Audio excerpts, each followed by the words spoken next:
Seems like it's working. I hope it's working. We'll find out if it's working. Let's see if sound is working. Looks like it is. All right, let's go tell everybody over on Discord. Let's go tell everybody to come hang out. Hey, everybody over on Twitch and over on Discord. Today we are chatting about what it means to be casual or not be casual in Path of Exile. Not much gameplay. More philosophical, paint-oriented, and spreadsheet-augmented discussion today. There we go. I spelled today toady. That's probably wrong. There we go. Join the fun. Join the fun and chat. There we go. All right, we let everybody know over there. We can add some emotes. Got to add the bald emotes. What other emotes should we add?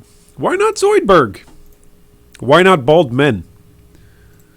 Iron, I can't believe you made a bald person reference. It's unbelievable. Okay, so we have posted on Discord. We've posted all over the place. We posted, I think, on... Yeah, I posted on YouTube as well. All right. I hope the sound is coming through. But we'll find out. You guys will let me know in a second. Okay, so let me start off today by going over some stuffs. So let me like minimize this or do something over here. Man, my geriatric is really showing nowadays. I don't think I set up any of our stream commands either, so I should go do that actually. I'm really showing right now. That's bad. My age is really showing. Oh, even worse than my age, just my general ineptitude. Okay, chat commands. Okay, what do we want on here? Do we have any custom commands on right now? Let's update the question of the day. What does casual mean to you in gaming? Yeah, what does it mean to you? No, I don't like that actually. It needs to be something about the definition, because that's really what we're aiming for today. We're really actually like going for a definition here. Can you guys even see this? Is this too something? It's probably bad. Nobody can probably read this. I can't read it. I've got glasses and I'm sitting here. Let's see here. I think we probably need to go with a more definitional side of things. Like what is your definition of casual in gaming? What is your what does it mean to be casual? What is your definition? There's a couple different ways that we could ask this, and probably depending on how we ask this question, it'll actually change people's answers. But anyway, that's the question of the day command. Let's see if that's working over in our, hopefully in our chat. Question of the day. Let's see if that's working. What is your definition of casual in gaming? Okay, good. It's working. Yay! All right, things are working. Can turn off the build commands. Nope, it's not letting me turn off the build command. Okay. Well, it's going to pull up some random joke from me playing hardcore. Oh, no, it turned off. Okay. And I think that's it. All right. I think we actually have updated things. All right. My apologies for having things be terrible from the get-go. But those of you who have been around for a while are used to things being terrible around here from the get-go. Okay, what is up, folks? Lem, it's good to see you. Glad to have your warm welcome back. What's up, Jess? Blasting, good to see you. Kata, welcome. Good to see you as well. Willie, welcome. Good to see you. My answer to the question, says Lem, you enjoy a game, but you don't play it to the point of it being a regular hobby. Ooh, I'm gonna quote you on that one, Lem. I'm just gonna compile quotes here, quotes in response to the question of the day. So Lem says you enjoy a game, but you don't play it to the point of being a regular hobby. That's an interesting That's an interesting take. I should move these over here. I should move these somewhere. So those of you who have never done anything with us on the back end, if you're not a Patreon supporter and you haven't seen or read any of my essentially like my behind the scenes stuff of how I create stuff, a lot of the times I'll simply go in and I can do one here. I'll just go in on spoilers for anybody who doesn't want spoilers and to see all the magic behind the scenes. I'll simply go in and make a bunch of notes, make a bunch of different slides, and try to jot down as much as I can, jot down as many sources as I can, and I'll work on this for a day or two. Maybe even if it's for a build, then I might work on it for a considerably longer amount of time. But oftentimes, this is how I collect my thoughts and put things together once we're ready for a presentation. However, before presenting something and really saying, okay, this is the format that I want to go in for the discussion, before saying this is definitely how I want to present the topic, because when you're interacting with people online, how you present the topic is, if not more important than the topic itself, it's essential. It's essential for hopefully influencing the discussion to go in the way that you want. So the way in which you prepare a topic really matters, and the way in which you present a topic really matters. So this is usually how I present stuff, right? I move all of my notes and I move everything over about what I want to talk about. But first, I usually spreadsheet stuff out and go, okay, what am I actually thinking about? What am I actually talking about? What's the goals of the discussion? And so this is what I've got here for discussing casuals in POE. And it started out with a couple of different things. I think really there is elitism is a part of the history of Path of Exile. I'm going to go to Paint here. I'm not going to use a spreadsheet for this one. I'm going to go to Paint. So elitism is a part of the history of Path of Exile. There's no doubt, right? That in POE's history, can I spell elitism? Yeah, elitism. That in POE's history, this spectrum has sometimes been more this way and sometimes been more this way. We're going to say this is becoming more elite, and this is becoming, we're going to say, like more we'll make pink for casual because I'm an elitist, and so pink is automatically, colors clearly have moral attributes to them, apparently. So and we'll make this spectrum green. Here you go. All right, so sometimes in POE, here's a statement that you guys can agree with or disagree with. Sometimes in POE, people are elitist. Okay? Sometimes. Right? Sometimes people are elitist. Can you guys see that? I hope you guys can see that. Elitism isn't necessarily a bad thing. Okay? Sometimes people are elite or elitist, and it's not always a bad thing just because people are elitists. For instance, pilots, right? Airplane pilots.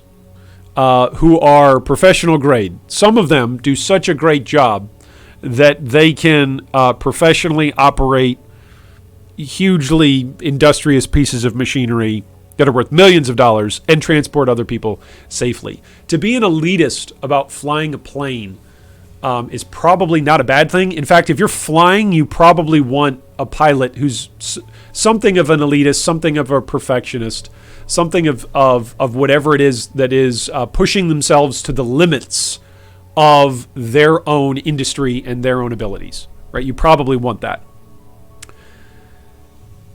Where it becomes an issue is if the elitist airplane pilot is constantly on the mic. This is your airplane pilot who's better at flying than you, just reminding you that I'm better at flying than you. All right, we know you're better at flying than me. That's why you're flying the plane. I'm sitting back here in coach, waiting for somebody to get out of the toilet so I can use it. Maybe I go use the toilet on the plane. I come back from the toilet on the plane. I sit down in my seat. I'm comfy in coach. I've got one person sitting next to me who's already fallen asleep and they're falling on me. I've got another person on the other side of me who's trying to read a magazine as though they're not actually on a plane. So, of course, they're reading it out loud. I don't care what they're reading about, but they're making me care about it because they're reading it out loud. Anyway, if this sounds like it's too specific, it's probably because it's happened. So I'm sitting there in between these two people. And I decide, how I'm going to make this misery. Oh, thank you so much, Hot Ploat, for the follow. The way how I'm going to make this misery go away is I'm going to take a nap. So the person leaning on me falling asleep, I decide to lean on them. The elitist pilot, again, is annoying when he then comes on as I'm trying to make this slow trip through hell, on the plane. His elitism bugs me when he comes back on the mic. This is your pilot again, just reminding you that I make 6 figures every single year, and it doesn't matter what you guys do in your life, because your life is never going to be as cool as mine because I'm an airplane pilot and you're not. Over. Okay, right? Like that's that's no fun. That's no good. That's no bueno. I'm trying to take a nap, trying to make this trip be slower, faster, over with, quicker in my conscious experience. So, there are times where elitism is obnoxious in face-to-face life. There's times where elitism is obnoxious in games. But there's also times where it's appropriate, right? There is an aspect to this conversation where elitism, it's not, in and of itself, is not a bad thing.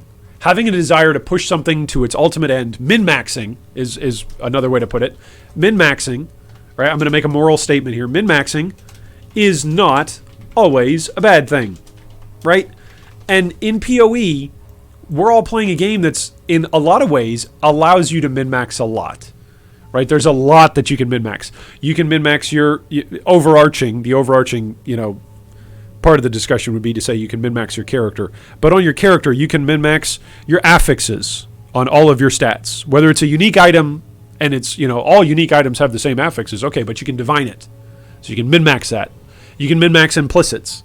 You can min-max your jewelry in some specific way.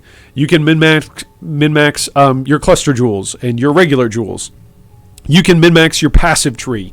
Sometimes I'll make a passive tree and I'll actually then go back later on, months later on standard, looking at a character and go, oh my goodness, I just found 2 more passive points. If I rework my passive tree just a little bit, I free up 2 passive points.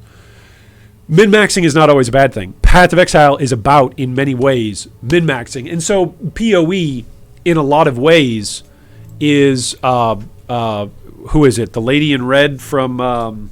what's the show? Not Starship Troopers. She's a cyborg, Cylon,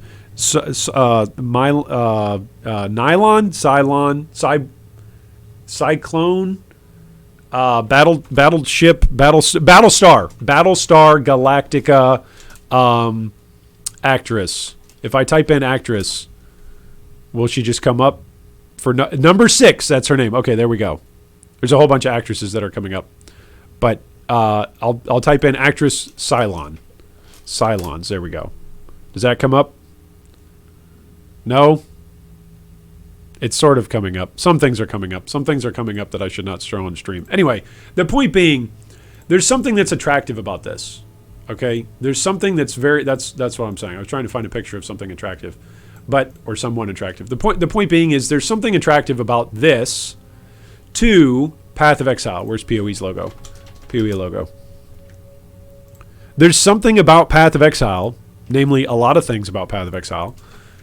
Oh my goodness. Let's resize that to 25%.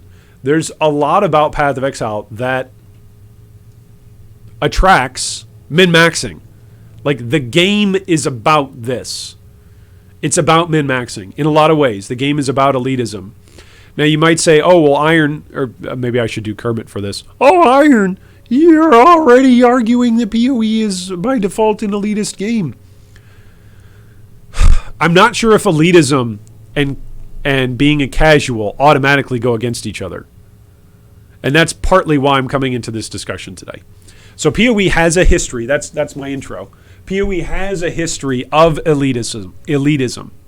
Sometimes people in Path of Exile are elitist. It used to be that hardcore Path of Exile was by far the more popular way to play Path of Exile. Standard and softcore leagues were not always the most popular way to play Path of Exile. I hope I'm not shattering anybody's dreams or perceptions there. This is a part of the conversation. And so we're trying to have this in mind as we ask these questions, what is a casual? This is a long-standing discussion in the Path of Exile community, dating all the way back to hardcore being different than softcore in terms of their leagues, from the very get-go. So it's very different. And now, of course, this conversation has reemerged and has become earnest again. Earnest? Urgent? There's other words that we could use. Where's my thesaurus? Quick! Find my thesaurus. What's another word for thesaurus? I need another word for thesaurus. Quick! What's another word for urgent? Compelling, critical, crucial, demanding. Yeah, this is why this conversation has come back up again. This conversation has come back up again because there's a lot of tension, well, for a lot of different factors, but there's a lot of different tensions going on right now inside the Path of Exile community. And I feel like a lot of it boils down to this. What is a casual? What is casual in contrast to? And if someone isn't a casual, what are they? Like, these three questions, I guess they should all have question marks, right? What is a casual? Like, some players will say they're casual. Some players will call other people casual.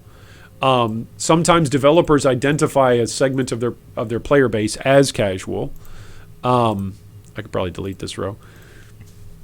There's a lot going on in this discussion. So today what we're trying to do on stream is discuss some of this and hopefully eventually turn this into one of these. We can eventually turn it into a discussion that'll go up on YouTube. I think I'm just going to probably rip all of today's Twitch stream and put it up over on YouTube. So if you're watching this as a replay on YouTube, hello, what is up, YouTube? My name is G3 Iron. But I really want to get into these questions today, and hopefully I'll record some of your guys' quotes. So Lem said, he gave us a good quote here. He said, the definition of a casual is you enjoy a game, but you don't play it to the point of it being a regular hobby. Kata says, my definition to be a casual is to play to relax and not take the game or your life like it to be your life or your job. Okay, I'm trying to insert some words in there, Kata. My apologies for grammar's sake. But Katara Meno Sandy said, my meaning of a casual is to play to relax, not take the game to be your life or job. I'm trying to insert some words in there. My apologies. Feel free to edit that, Kata, if you've got other things or if you want to update that.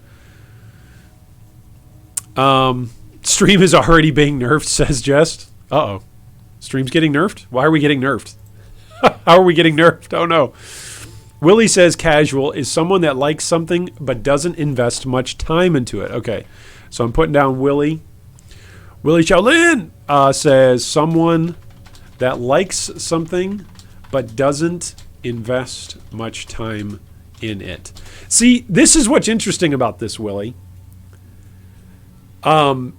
Okay, so wait, I need to finish your quote and then I'll respond. POE casual means that you barely get to maps in a month. Anything else is not a casual anymore.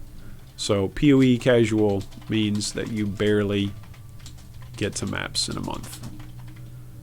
Anything else is not a casual anymore. All right, so here's where I would push back on this. I like this.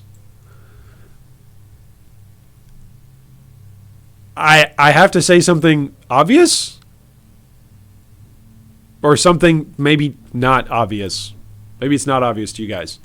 I'm clear. I'll say it. I am clearly not playing as much POE nowadays as what I used to. Does this mean I'm a POE casual? You don't have to make it personal. If you're worried about, it's going to sound like it's personal or whatever, you can say, okay, someone who plays the game a bunch, and this is why I came up with this question earlier today. Is the player who hits level 100 within the first week of the league and then quits casual? I think this question gets to something of your definition, Willie, and that's why I like your definition. It gives us something to chew on. Like, time is definitely a factor when thinking about someone who is a casual or who isn't a casual. It's definitely a factor. But there are players who push ladder, who make mirrors in the first couple weeks or even in the first week, who min-max a build almost to the point of legitimate min-maxing where they cannot necessarily improve it much further. And then they quit. There are people who get 40 challenges like in a week and a half or 2 weeks. Like there are people who simply just dive in, complete a whole bunch of different goals, and then quit. That person, according to their time investment, is not very invested. They're not good for retention numbers. They're not even that good for concurrent hours, like online. They're not going to show that they're online very often. You know? So I like this is up here like with Lems. You enjoy a game, but you don't play it to the point of it being a regular hobby. If you play Path of Exile 4 weeks a year, but you play it at such a high level, this is one of the reasons why, again, this question is important. Why I think this question is important, but also why I think this matrix, or whatever we want to call it, this chart. I think we have to think about these things in terms of chart and in terms of a spectrum, in terms of a range. Like, just because if the only factor for determining if someone is a casual is time, then like who is the comparison point in relationship to? I'm gonna do a new image here. All right, so if we have player 1, all right, here's player 1 and here's player 2. Player 1 puts in let's say 1,000 hours. Okay, 1,000 hours per league. I don't even know if that's physically possible. I don't even know. I'm not even doing the math here. What is it? 24 hours? Like what? How many days are there? 13 weeks. So let's just do 12 weeks times what? 7 days a week. There's 84 days, so times that by 24. Okay, there's 2,000 hours, a little right around there, right? Because there's a couple days where there's no league. But like 2,000 hours available. Let's say one guy puts in literally half of their existence of a league. 1,000 hours. Okay, I'm probably doing my math wrong. But let's say somebody puts in 1,000 hours into the league. All right, is this casual? None of us would say this is casual, right? 1,000 hours, right? None of us would say 1,000 hours in one league is casual. All of us, or most of us, would agree with that, right? Okay. What about this? Let's just take away a 0. Is this casual? Is this casual? Like, where's the breaking point? Hey, welcome, Crypto Knight. Welcome, Red. It's good to see you. Right? When you bring time as the primary determining factor for this discussion, you begin to make comparisons, right? What about this player? This player plays for, let's take away another 0. This player plays for 10 hours. I'm going to do something here in a second that's going to blow your mind. Or maybe it won't. Maybe most of you will just be like, whatever, Aaron. But now let's say there's a player who only plays for 1 hour. Which one of these players, corporate wants you to identify which one of these players, or several of these players, maybe all of them are casual, maybe none of them are casual. Like, which one is casual? What if I tell you, and this is what I'm hoping blows your mind. What if I tell you, I need to do this slowly and dramatically. What if I tell you that this player who's been playing for 1,000 hours has never made it to maps? Like, they just like to re-level characters, and all they like to do is kill Katava once, and they never want to go beyond that. They just like killing Katava with different characters. So they build a character, they go kill Katava in Act 5, and then they delete the character and restart. They just love the first 5 acts of the game, and so they never made it to mapping. Is that casual? Is that casual? Because in this definition, right, in POE, you gotta make it to maps, right? You barely make it to maps in a month. But this guy, he never made it to maps. At first, when we first looked, my point here is not to be just facetious and to be an ass. That is not my goal here. I'm always being a jerk, but I guess it's not my intent. So my intent here is to point out, if you just look at this as an individual concept of time and an individual concept around time, it's really just not an accurate indicator of what's casual versus what isn't, right? The guy who plays for 10 hours, right? Thank you so much for the follow. I don't see who that is. Foranton, or is it Anton? Is it Anton with a 4 at the front? Anyway, welcome, Anton. I'm going to say Anton. Welcome. What if this guy, who only plays for 10 hours in a league, makes it to maps, right? There's a lot of pro players who race on the ladder, who during the opening weekend of a league get to maps and are progressing through maps by the time I kill Katava the first time. Like, especially nowadays, especially the last 2 leagues. My goodness, buying a new house, moving to a new state, starting a new job, having a 4th kid. One of our dogs died. We got another dog. So many things going on. My gameplay has slowed down a ton over the last year. If you go watch me from streaming last year, like prior to our latest child's birth, and now you watch me playing the game, I've slowed down a ton. My point is that here's people who play for 10 hours on opening weekend. They're already on their way to Shaper. Here's me who's playing for 10 hours, and I'm like, oh gosh, I really hope I can make it, average 1 hour per act, and in 10 hours, make it to maps. Right? So it's not just about time. Right? That's what this matrix, I think, shows us, is that it's not just about time. There is time. Time is a factor. I don't want to say time's not a factor. Time is a huge factor in discussing what is casual and what isn't. But it's not the only factor. I think that's why we need to have this discussion as a community at large. I think there's more than just time as a factor in determining what is or what is not casual. Okay, somebody else gave us a definition on here that I want to get to. Red asked the question, what is the opposite of casual? Is it pro? Is it elitist, hardcore, above average, top tier? Yeah, so here's some words that I've got on our chart towards that, Red, like towards a definition of casual. I was trying to think about the opposites of it, right? What are is it called an antonym? Antonym, is that what it's called when you're looking for a word that's an opposite? A word opposite in meaning to other. Yeah. So what are the antonyms of casual? So if there's casual, what's an antonym of that? In gaming, a lot of the time, it's the hardcore gamer, right? Or the power gamer. That was something that somebody brought up on our Discord. Is it the dedicated gamer? I think I used the word earlier today on Discord, engagement, that we really need to talk about it in terms of engaging. Like that you can either be casual in your level of engagement, or you can be something else. You can be super dedicated engagement person. So I think that's a good question. Nothing worse than being interrupted on a plane. Yeah. The non-casual spectrum is the big part. If you get to maps in less than a month and you know what to do next, you are not a casual. Yeah. I think what we're probably going to find, and this is why I want to use a spectrum, is we're probably going to find that like there's blendings of these. I think this is what we're going to find today as we discuss this. I think we're going to find that this is like, hey, there's casual time. Each person is different in their gamer motivations and in their gamer profile of what it is and what they do and how they enjoy things.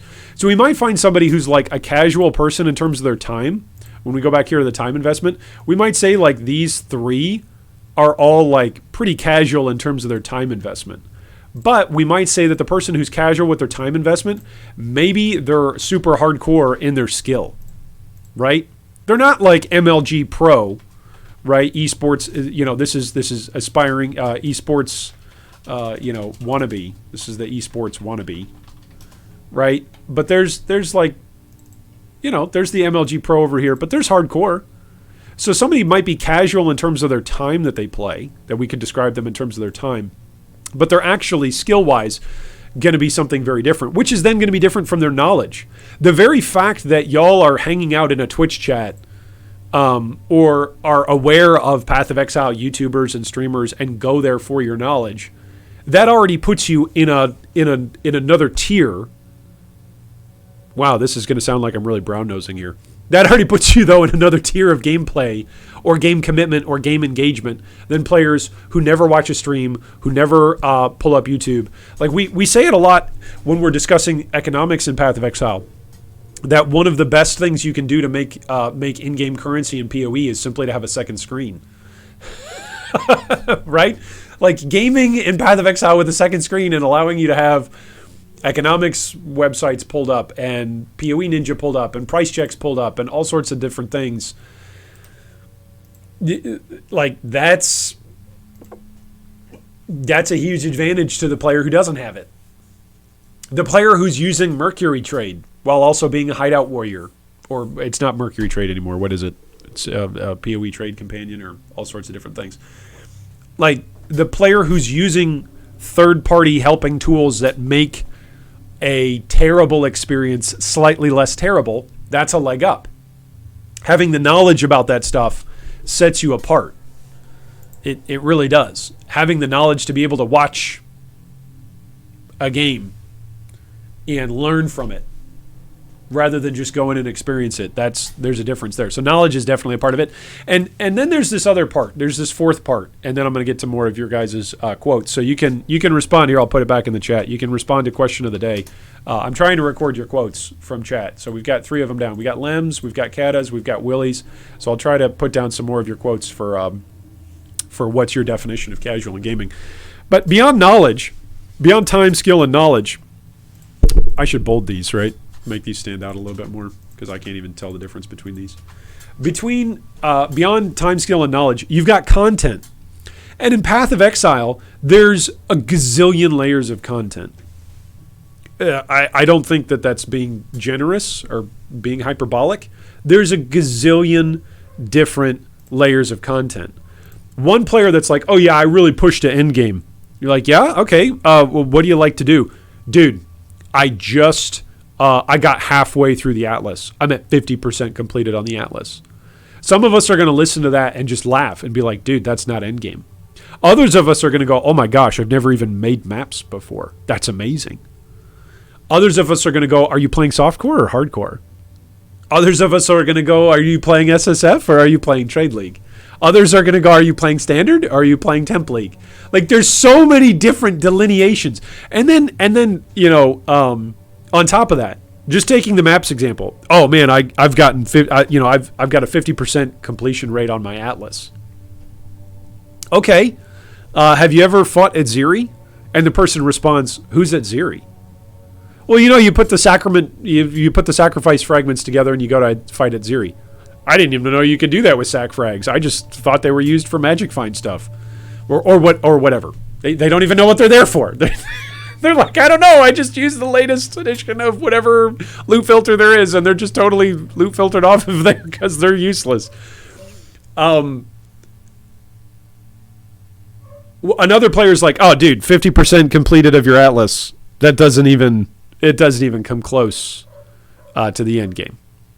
Like there's a poster over on the subreddit who's been posting about like multiple Maven kills all day and multiple Uber Elder and Shaper kills all day. And it's really funny because to that person who's killing Maven like over and over and over and over and over, and who's killing Uber Elder and Shaper over and over and over again, to that person, that person might seem like a really engaged, really hardcore, not hardcore in terms of you lose your character if you die once, but super engaged, super dedicated, super committed player, super knowledgeable player, super skilled player, right? They're above average. They're way above average in terms of the content that they're interacting with. But then there's another player who comes in and is like, oh man, the other day I was delving down and around like depth 1,000 fighting all. It could be, I'm not saying this about that particular individual, but it could be that you've reached Maven. It could be that you've reached Shaper, that you've got Uber Elder on lockdown with your build and you're just farming him, whatever, and it's easy for you to do and it's repetitive. You've got it on lockdown. So that content might be endgame content that you're looking at and saying, yep, I am a thoroughly engaged player. I do not consider myself casual. And then another player comes along and is like, have you ever killed all? And they're like, what? No, I've never even seen all. It's totally RNG dependent. They're like, yeah, but that's the point, is like to dive and to dig down and to go find all and then to kill them a whole bunch. So again, even with skill or even with content, we come back to this entire concept. And rather than the discussion being about time, now it's about content. And which means rather than about hours played, now we're talking about your Atlas. Is completing your Atlas. Is Atlas progression casual? Is characters dinging 90? Is your character level considered? Is there some side content or end game? like endgame quest state? Like, is killing Cirrus the endgame? He's the endgame of Zana's story, kind of, right? Like with Maven, like Shaper, Uber Elder, Cirrus, Maven. Like that's the expansion for the year. That's the lore expansion. Is this endgame? Is the content actually based on the percentage of players to ever do it? Because there's a whole percentage of players who have downloaded Path of Exile but have not killed Brutus. Killing Brutus. Is this casual? If I kill Brutus, am I, like, once I've killed Brutus, I'm an above average player in terms of the amount of content I've experienced in Path of Exile. Am I now no longer casual, or am I still casual? This whole discussion is fascinating because it takes the no true Scotsman, like, it takes the no true Scotsman meme, and it sits it on its head, and it sits down in a corner somewhere and says, let's just meditate on this for a bit. Okay. Hey, what's up, Blaine? Good to see you today. What's up, Cowsad? Okay, I need to get back to some more of your quotes. I don't like maps, so I never play past them most of the time, so that statement saying time isn't really casual. Yeah. Remo Dan says there are different dimensions. Yeah, I think there's a ton of different dimensions. Red says the standard player, a scrub casual to league veterans, and a top end player to SC casuals, literally only represented by iron. I mean, I'm just a basic standard player. Like Red, I don't even have a mirror tier thread or anything like that for any of my items. I don't have a mirror service up. I am, despite playing for so long, not even compared with a lot of the folks who have come out of beta, but just despite playing for years, I don't have a single item that I could put up and say this is a mirror tier item in standard. You know? So like Red, you consider yourself a massive casual, but you do incredibly top end crafting in standard. You know, that's a thing. Okay, if I've missed anybody's responses to the question of the day, just copy and paste them, re-put them in here. Hot Plate's got one, or Hot Plote. All right, I'm putting yours in our list of quotes. So what I'm doing is I'm taking everybody's responses from the quotes of the day, and then I'll have them here so that way we can respond to them or interact with them. So Hot Plote says, casual for me is being able to enjoy 90% of the game. So enjoying 90% of the game without sacrificing having a girlfriend. Oh man, without having to sacrifice having a girlfriend. It's okay to have the 10% of the rest of content for the full-time players. It's not okay when being competitive in a league requires having no life. Now, see, that's interesting because I would think the definition of being competitive means that you're giving it your all. There's always going to be somebody out there. There's always going to be somebody out there who's trying to figure out and compete with you when you're in a competitive environment. And so you've got to look at like what is it that you have in common, and then what is it that actually separates you. Donkey Puncher, thank you so much for the follow. So in a competitive environment, where's my, okay, here we go. This is a competitive environment, all right? This is going to be a non-competitive environment. All right, I should rotate this. What am I doing here? Oh my goodness, that was awkward. Rotate. I rotated the wrong way. If I just keep rotating, there we go. Okay, so we got competitive and non-competitive. Why don't those line up? Do you guys see that? I made them the wrong size. That's why, because I'm an idiot. Okay, let's copy and paste that. Rotate. Oh my gosh. Your lack of paint skills I find disturbing. Okay, so we've got this. We're going to bring this over here. All right, so we got a competitive and a non-competitive environment. All right, in competitive environments, you have to differentiate, or you have to find out what differentiates players from each other. All right, what is it that makes it so that way Usain Bolt can constantly win Olympic races, or Michael Phelps, or insert name of athlete here. What is it that makes that player or that competitor so much better than someone else in a Path of Exile environment? Why is it that constantly your and my leveling speed is always worse than the guys who are hitting the top tier? One thing that players oftentimes will say, and there's actually a couple different aspects of this, or competitors will say, is time. Right? Is time a factor when we are considering competitive environments? And here's what's interesting. The answer is yes and no. Right? Hey, thanks, Aleb. Thanks so much for the kind words. The answer is yes and no. Time is an aspect of competition. So when you say over here, hey, I want to enjoy 90% of the game without sacrificing having a girlfriend, it's okay to have the 10% of the rest of the content be for full-time players. It's not okay when being competitive in a league requires having no life. The people over here who are competitive, who win Olympic medals, they have no life while they're competing and they're winning Olympic medals now. They have the same amount of time in a day, right? You may have heard that phrase before. We all have the same, where is it? We all have the, it's an inspirational quote. We all have the same time in each day. And inspirational speakers use this sort of stuff to rope people in and get them to buy them planes and stuff. Well, the same time in each day.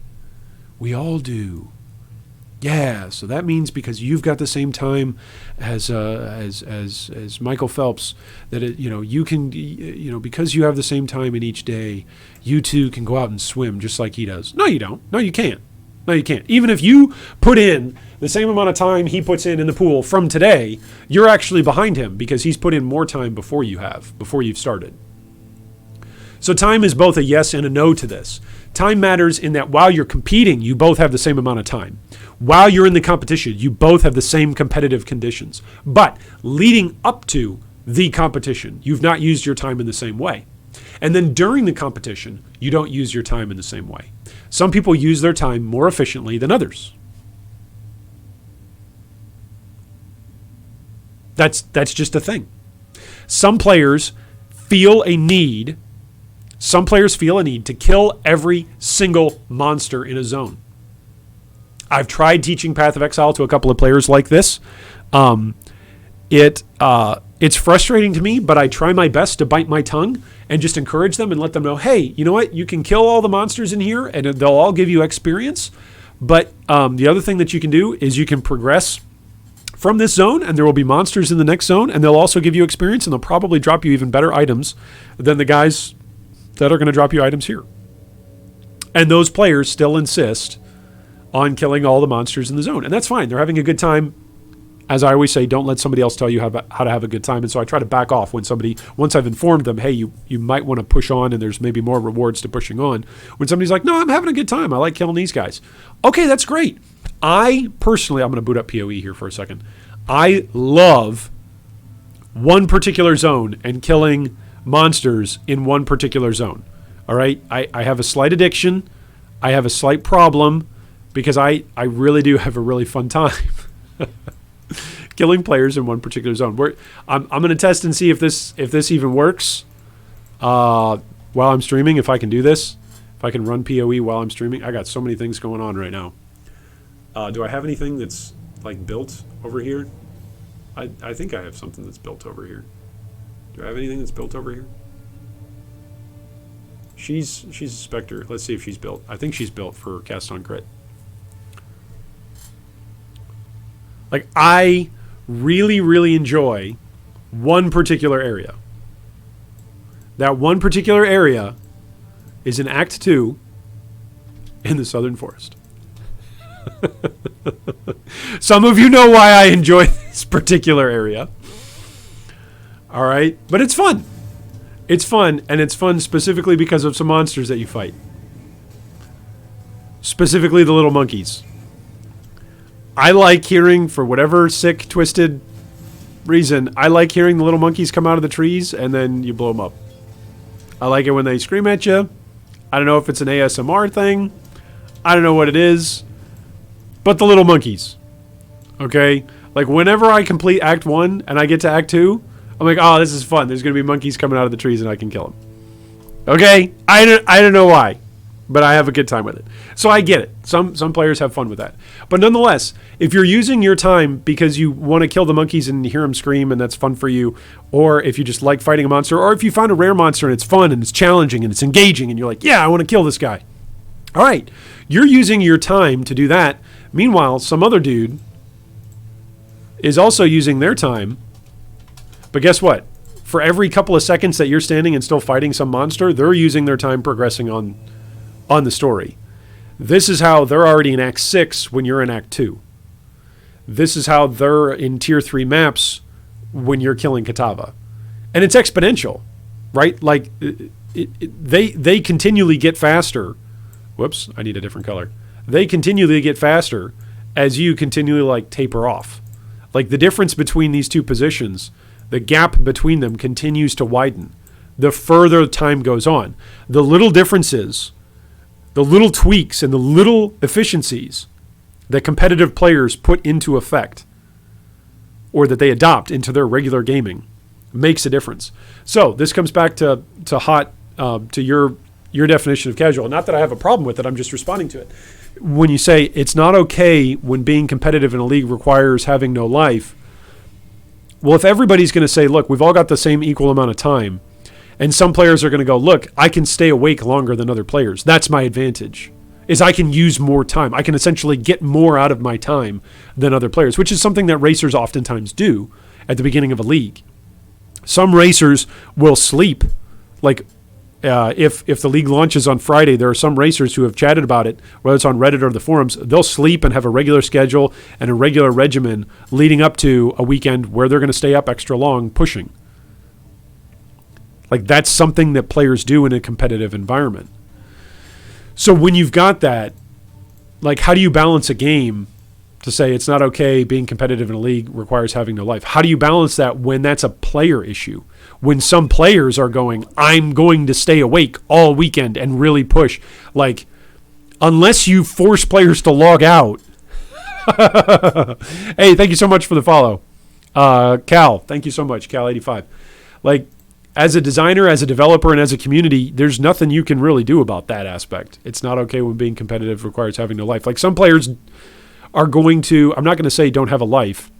Some players are going to choose to simply use all of their time to be competitive in an environment, whether that's a sport, whether that's an occupation, whether that's their family, whether that's their hobby.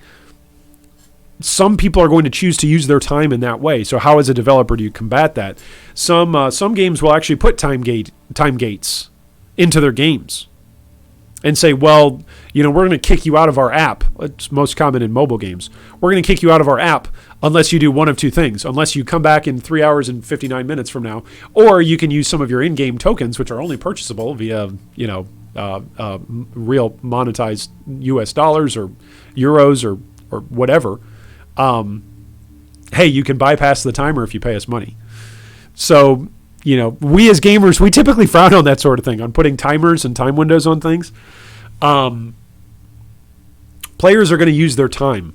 Like, this is just, while this is a true statement, it's not necessarily helpful.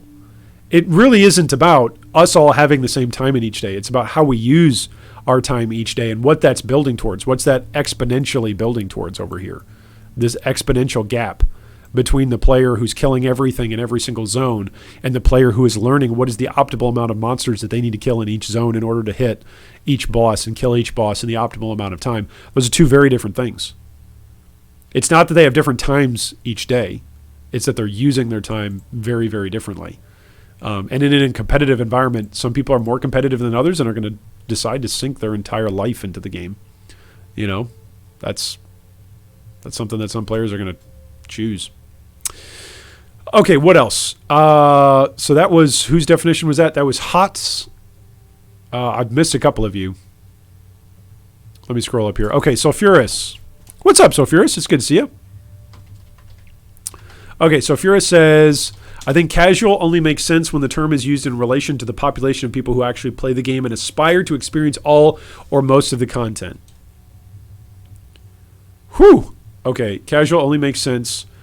Casual makes sense when the term is used in relation to the population I like that. That sounds like a rap line right there, Sulfurous.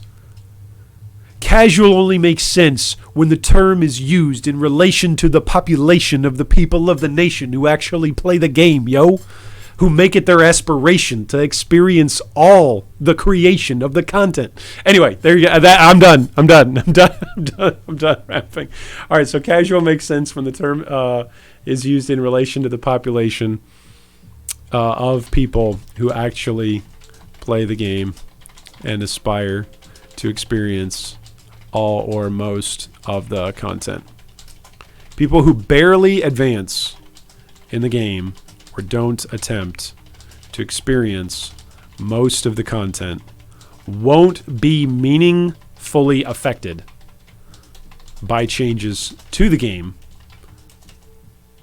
because they aren't invested. Yeah, that your second point of your statement there. That's actually part of what I was trying to say in a video a couple of days ago or weeks ago now, where I was saying, look, if you are not like if you don't enjoy leveling, I think that's the way I put it, and I probably made a mistake in the way I put it. But if you don't enjoy leveling, then you're not the target audience that GGG is spending most of its game development time on. That got a little bit of pushback in the YouTube comments, and probably rightfully so. But I think a lot of the changes that are coming in POE 2 are oriented towards new players or newish players or players going through and experiencing the leveling content. And content that otherwise players who are just playing the game and saying, get me to maps because the rest of the game is a waste of time. Yeah, it might be a tough pill to swallow, but like people who barely advance in the game or don't attempt to experience most of the content won't be meaningfully affected by changes. You're right. Which is why a lot of the time, meaningful game development time, there's some that's spent in retaining players and in updating things. I'm not taking a shot at that and saying there's no time that's spent on those players. But I'm saying there is a considerable amount of development time that's given towards drawing in new players and towards making an experience something that will draw in more players, or will draw in a different type of player than what's already in the game. That's always an aspect to game development. It's thinking not only who have you already drawn, but who else can you draw, and what are ways that you can go about it. Crathen says, I think the biggest wall between separating casuals from experienced is knowledge of the game. So it's more about being in a spectrum than a divided pool of players. So I'm with you to a point here, Crathen. So I've got knowledge on here as a part of our matrix for what makes someone casual or not casual. I need to come up with other words. Power gamer, dedicated. What about professor? We'll call it, for knowledge, we'll call it professor and student. We'll call it casual or student or learner. But there's the professor side of things with knowledge, like you're a teacher. Professor doesn't mean like, hey, you're a professional Path of Exile coach or teacher, but it means that you're able to teach other people. You have enough knowledge that you can teach. Whereas on the casual side of things, you're still a student. You're just always learning new things. Like the professor and the teacher still learn. Professors and teachers oftentimes are funded because of the learning that they're doing and they're contributing, not just what they're teaching, but oftentimes it's the learning that they're doing, the research that they're doing. So professor-teacher side of knowledge doesn't mean that they've stopped learning, but it simply means that there's a lot that they can pass on, a lot that they can teach. So I like this, that there is knowledge. It is more about a spectrum, I think. And part of what makes that difficult, like this is one of the reasons why I find it very, very easy to white knight for grinding gear games at the moment. Is that the right term, by the way? Am I using the right term? Could one of you nice young millennials point me in the direction of the slang I'm trying to use? White knight. Proverbial usage. Yeah, one who saves another person from harm or a difficult situation. So I don't think anybody's saving grinding gear games. But I think I generally think of that term as being an advocate, as somebody who's willing to be an advocate. I think this is one of the reasons why it's easy to advocate on behalf of grinding gear games at the moment. And just in general. Just in general, actually. It's because it is about a pool of divided players, and each and every single player looks a bit different on this matrix.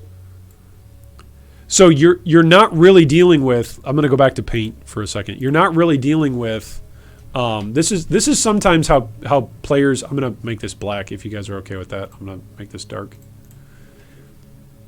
So some players see the dilemma with Path of Exile like this. Oh, I'm going to get in trouble, aren't I? I better be very careful about, I'm going to use different shapes. I'm going to use different shapes. There we go. Hey, I'm going to put them in a different format. There we go. Okay.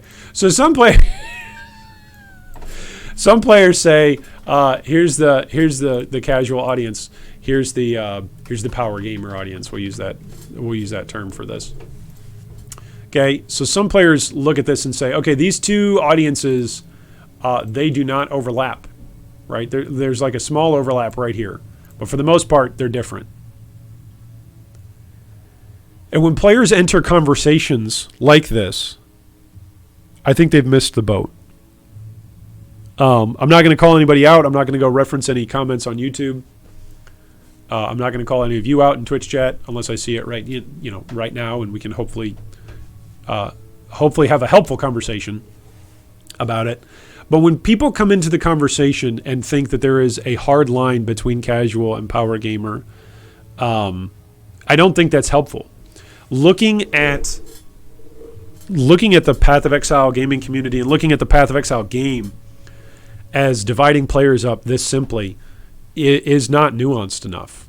It is not nuanced enough. There are not just two types of gamers, nor are there two archetypes of gamers inside Path of Exile that really need to be paid attention to or considered. I do think that it's much more of a spectrum with a lot of different motivations in play. I'll give an example here. One player may have never played Delve because they watched the Delve video and they said, I don't want to do an endless dungeon that doesn't progress my Atlas. And so they've never touched Delve. What if they love Heist? Are they a power gamer? Are they a casual?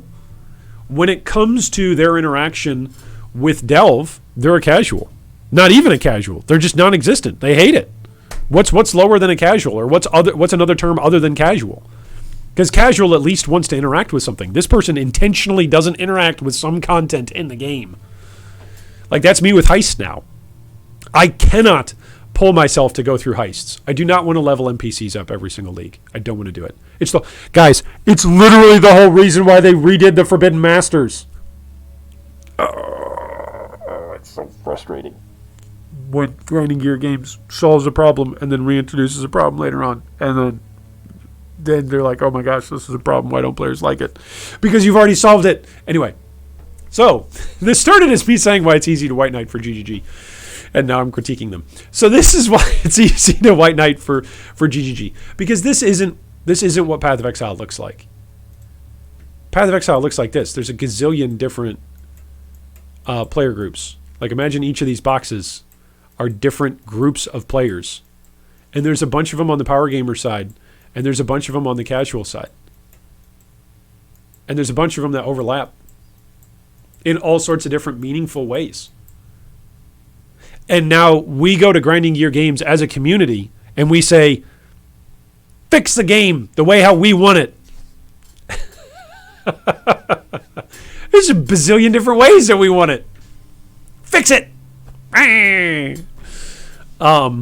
Sometimes the loudest voices can be a group that's one of the more recent voices, right? Because they can tangibly say, no, we liked that, or no, we didn't like that, right? They can tangibly explain it. But otherwise, you just have groups of people who aren't necessarily able to articulate why they like something, because the gamers themselves, the player community themselves don't realize that they're in one of these boxes.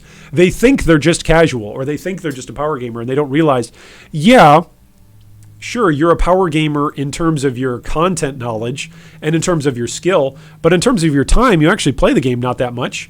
And in terms of your knowledge, maybe you're actually pretty unknowledgeable about a lot of things. Prior to Harvest being released, nobody cared about crafting. All right. Maybe that's going to get me in hot water.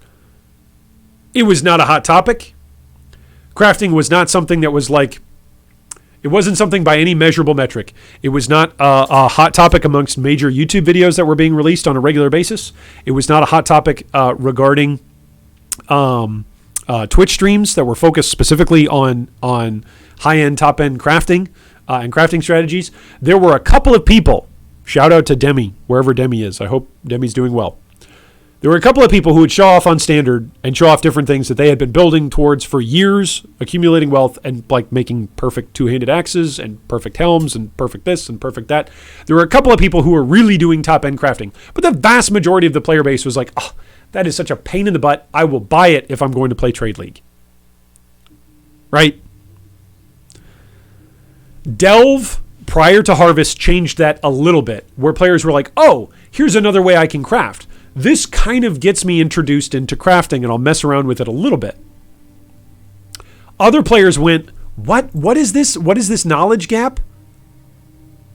Like, I need to have a second screen pulled up that says which fossils I need to plug into which one of these resonators. Why don't I just sell the resonators and sell all the fossils, take the currency from that, and just go buy what it is that I actually want to have, rather than hoping to hit it and learning all these obtuse crafting systems? I'm not saying this to take a shot at those of you who are crafters and who have enjoyed crafting in Path of Exile for years, maybe even. My point is now, since Harvest, a lot of players have an opinion about crafting, and it goes back to this image. Players have an opinion about crafting because they know what crafting can be now. They've been introduced to crafting, and they're like, hey, I like that, and I want more of that. Before Harvest, players didn't even have language for that. Some players did. This is not like, again, me trying to be elitist and say, oh, players need to learn my language for this. It's just saying that a lot of the times players can't put their finger on exactly what they would like. Players can point at the crafting system that was Path of Exile and say, we don't like that. I don't like having to slam and exalt and hope it works. And vast majority of the time it doesn't work. That's where players were at. Discussions about crafting was mostly around, hey, is there any way we could make it less RNG and make it more deterministic? Delve gave us a little taste of that, and then Harvest gave us that on steroids. So players were equipped with actually explaining where they were at regarding crafting more on this scale, rather than simply just saying, well, I'm a casual or I'm a power gamer. So it's a good response, Crathen. I think you gave us a good response there. Okay, who else did I miss out on? Have I missed out on anybody else? I don't think I missed anybody else's question of the day. I'll put it back in there. Hey, what's up, Nundaluz? Good to see you today. Long time no see. Our faithful chat moderator, Nundaluz. I feel as a blanket statement, casual could be. Oh, here's Nundaluz giving us his quote. Casual could be one who does not spend any extensive time researching resources external to the game. Okay. So that again comes back to that speaks to the time and the knowledge factor. So I'm with you on that.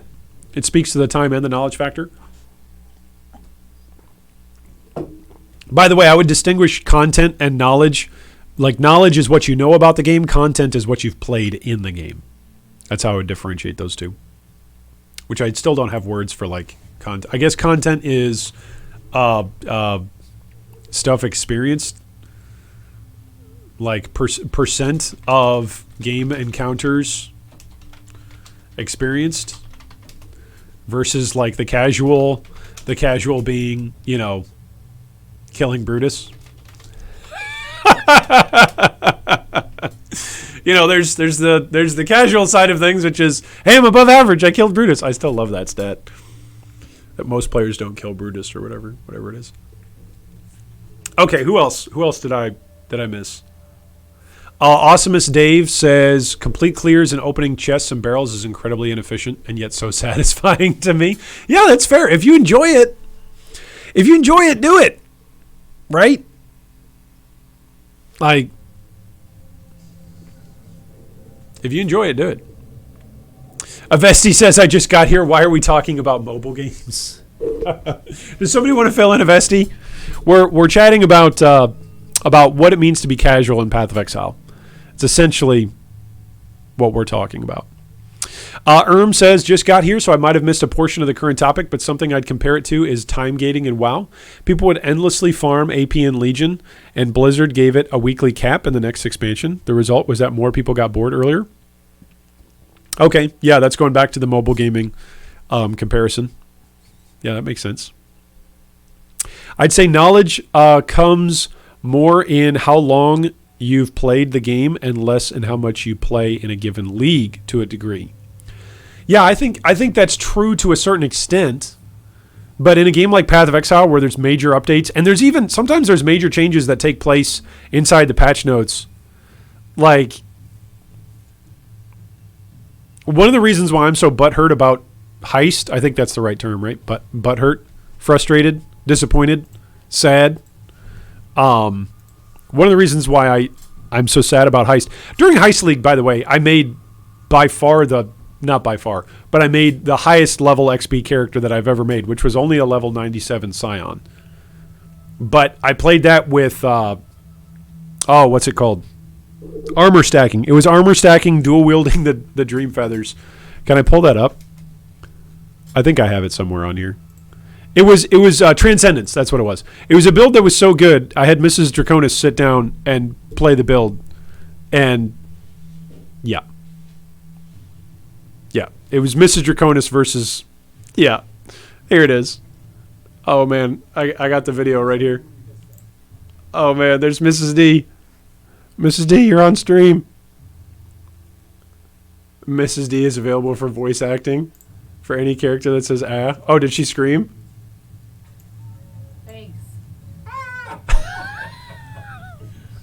I love that I told her, like, at the beginning of this fight, I was like, there's nothing you can do that'll kill your character, and then she got hit by something. Right, remember, you can stop moving if you need to. Anyway, this character, the joke of this character was that Mrs. Draconis has really never played Path of Exile to any considerable extent. I would not even call her casual. I don't think she would call herself casual. She would say she's played it like once or twice because I've asked her to sit down and play it. And, oh my gosh, I can't stand my own voice. So she played this build that was only level 97, but it was like 800,000 armor. I think we pushed it up. At this point, it was only 800,000 armor, but we eventually pushed it up to like 1.2 million armor or something. It was just stupid. Anyway, the point being, where are we? Here we are. The point being that was my top end character during Heist. So I'm not just trying to take a shot at Heist and say Heist is bad across the board. My point is if you're a player who comes back and who knows about the game, but maybe you've missed something pretty big, right? Maybe you know that Transcendence was really important during the 3.12 league, but now you come back almost a year later and you're like, hey, I want to build a Transcendence build. And you're like, there really aren't that many Transcendence builds out there. You know? That's... You can have years of knowledge in Path of Exile, and one patch can essentially set you back quite a bit. It can do that. It doesn't always, but it can. It can do that. Okay, so says, I posted a wall of text. Okay, so let's see what you got. So here's my alternate take. Is this like alternate quality? This is alternate take on what casual means. This league, I got to Awakener 8 3 days ago. And most days since launch, I've done less than 15 maps per day, compared to previous leagues where I reach Awakener level 8 within a week. I've taken a more casual approach to the league compared to my experiences and expectations from previous leagues. Other players are not a factor. Okay, that's a really, really helpful... That might actually be... I'm going to put this here, I'm not going to quote you. By writing out your whole quote, I'm going to say that you're bringing up, brought up self-comparison. versus other comparison. That actually might need to be something on here in some way. That's a really good point. That's a really good aspect. Because not only... Oh, thank you so much for the follow. Who followed? Thank you so much. Phoenix Exia. Welcome, welcome. Thanks so much for the follow. Like, having someone else to compare yourself to... Man, that's such a simple thing to say, but that's actually really, really deep. Either that or I'm just a 12-year-old, which I might just be a 12-year-old. Hey, Creathan, thanks so much for the follow. Welcome, welcome to the G3 family of gamers. We're a big old family in here. So, I'm not sure if this should be its own bar, right? Its own part of the scale. Or if it's that you need to have 2 bars of the scale, right? So, like, in other words, we could put it here as self, right? Comparison against yourself. That there are times where you've been more casual and that there are times that you've been more engaged, etc. I don't think it's its own line. I think time, skill, knowledge, and content. There might be other lines to add in there, but I think comparing against yourself is actually a line underneath each of these. Right? So, like, content is not only comparing yourself against others, you versus others. This is you versus you, essentially. I think that's the way how I would articulate it. That's actually pretty brilliant, Erm. Can I just... There we go. Erm, have I told you in the last 5 minutes how brilliant you are? With self-comparison? Because that's pretty brilliant. Let's copy and paste this. Yeah, because your time that you spend in a particular league or in a particular game, right? There are some games... Like, I am totally... I would say that in terms of time, in terms of skill, in terms of knowledge, and in terms of content that I've experienced, I am far more to this side on the engagement. I'm on the more side of engagement with Path of Exile versus a game like Overwatch, where I'm on the less side, right? I'll play it occasionally, but I couldn't tell you the name of anybody's skill in Overwatch. I think May's ultimate is called Blizzard because she's like, oh, it's a blizzard. Was that a German May? I think that was a German May voice. Anyway, I can't do accents. Yeah, so I think you versus others it's another dimension. I don't know where it fits. How do you express you knowledge? Like you, what you used to have versus what you have now? Because there's some aspect to this. The you versus you perspective is also like time. Like time, not time in game, but it changes over time.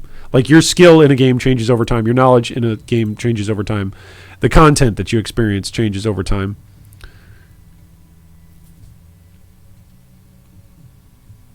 This is a really interesting point. I'm going to have to think more about this. It all comes back to how you can play the game 100 different ways, and picking one metric to compare 2 different players that don't have the exact same overlap will never work properly. Yes, completely agree. And that's what this says. That's what this thing says. This thing says, look, just because you're a power gamer or a casual, there's a gazillion different ways that you don't overlap or that you might actually overlap in some way. So... Sonny says, other players are not a factor, and that's the problem in multiplayer games and why POE is not as good right now, at least one of the problems. That's a good point.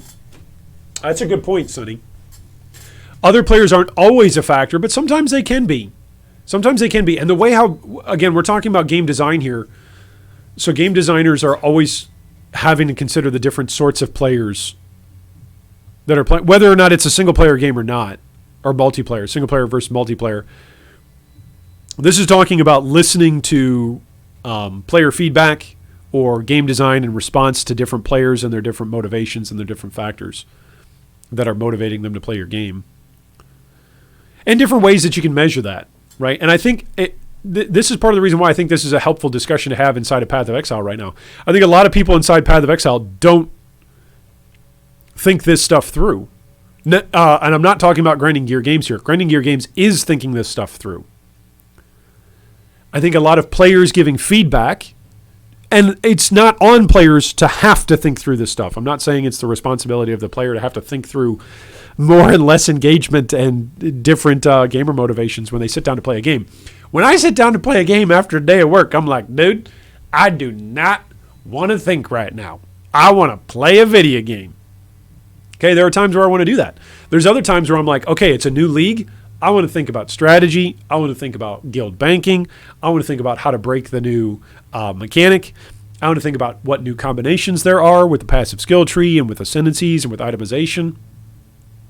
There are times where you'll want to sit down and you'll really want to think it out, but not necessarily in terms of this. So I don't think players as a player base always need to keep these things in mind 100% of the time. But I think knowing about this stuff can help a player. It can actually help relieve frustration having these sorts of discussions or being aware of this sort of stuff. Like some players have legitimately never chatted with or heard from game designers. They've never listened to a game designer discuss the back end of their game, of what motivates them. Not just the story of like, well, tell us why you wanted to make this game. Well, when I was 12 years old, my grandmother was dying and she said, please make me a really good video game that brought in lots of money. And so ever since I was 12, I decided to fulfill my promise to my grandmother. Like, not that aspect of the story of designing the game, but the story of designing the game and that, hey, how did you decide what would be the first level that your players experienced? Why did you design that level in that way? What's the difference between the first level that you designed and the last level that you designed? How did your level design or your player engagement experience change as you continued to grow as a designer? Did you ever look back at your game that you were designing and go, oh, I need to go back and actually re-update and change some things because things that I've learned along the way now apply to how I should have done things in the past or earlier? Like that happens. Human beings learn stuff. Human beings change. That's an aspect to this discussion. So I think by letting Path of Exile community members be aware of these different motivations and these different factors, these different aspects of what faction you're in, I think it allows us to give better feedback, honestly. Like, it helps us interact with Grinding Gear Games because we can say very quickly, hey, this is the amount of content that I play. Or we can very simply say, I never play Heist at the start of a piece of feedback. Would you guys watch a video? Or would you click on a stream? Or would you open a thread? And the thread's title was, the title is, I'll go to Paint for this. The thread's title, is going to be something akin to this. Here's the thread, and then here's the title. I never play Heist. Here are 10 reasons why. Right? That's the post. Okay, would you click on this post? Here's another post. Right? I never play Heist. I hate it. All right, like, one is just describing, like, okay, here's a player's reaction to it. Here's a player giving us some feedback. And here's somebody who says, I play Heist. I love Heist, or I have thousands of hours or whatever. I play Heist every league. Here are 2 possible improvements. Right? Like, which out of these 3... Just we're judging a book by its cover. Which out of these 3 little links or discussions would you click on as a player? Right? Which link would you click on as a designer to try to get feedback from your players? Like the last one, hey, here's somebody who's actually interacting with the content so they know what they're talking about. They're giving us feedback, so they're giving us ideas. That's great. We won't necessarily implement them, but maybe brainstorming can be good. And the first one's actually not really that bad either, because, hey, if somebody's not playing content, if they're telling you why they're not playing content, then that can be helpful as well. You know? And even this second one, believe it or not, it can be useful. Like, depending on where the player actually takes that, like, because it lets you know, hey, we've designed some content that really develops a strong either connection or strong disconnection with our player base. So at least our players are telling us, hey, our content is making them feel something. Now, it might be making them feel angry, but but at least it's not apathy, right? At least they're willing to tell us something about it, that they hate Heist. Hey, maybe we need to go back and reevaluate Heist. Some people hate it. So even the second one is useful, but it's less useful than the first and the third, right? The first is probably better as feedback for a designer. Yeah, it could be. Says I would most likely not click on either. Only reason I'd have to click on the first would be if it's made by a content creator I'm familiar with. Yeah, that's fair. Yeah, no, that's all fair.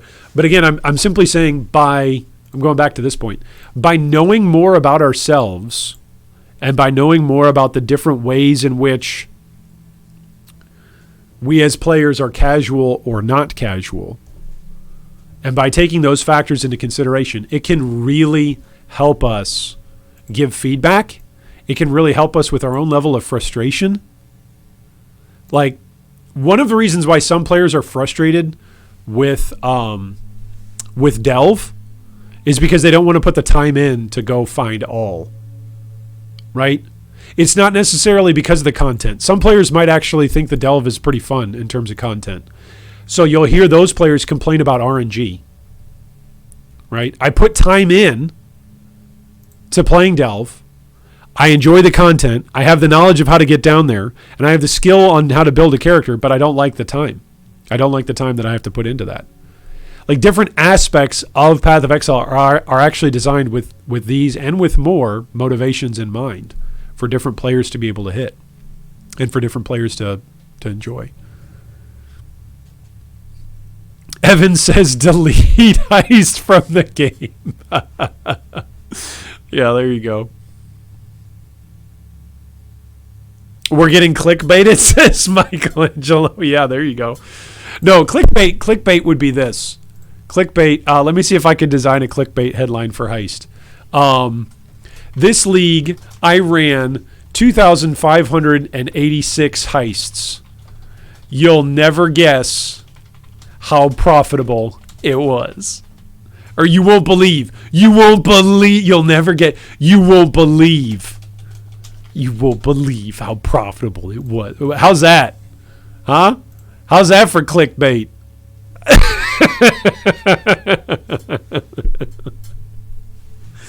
Oh, man.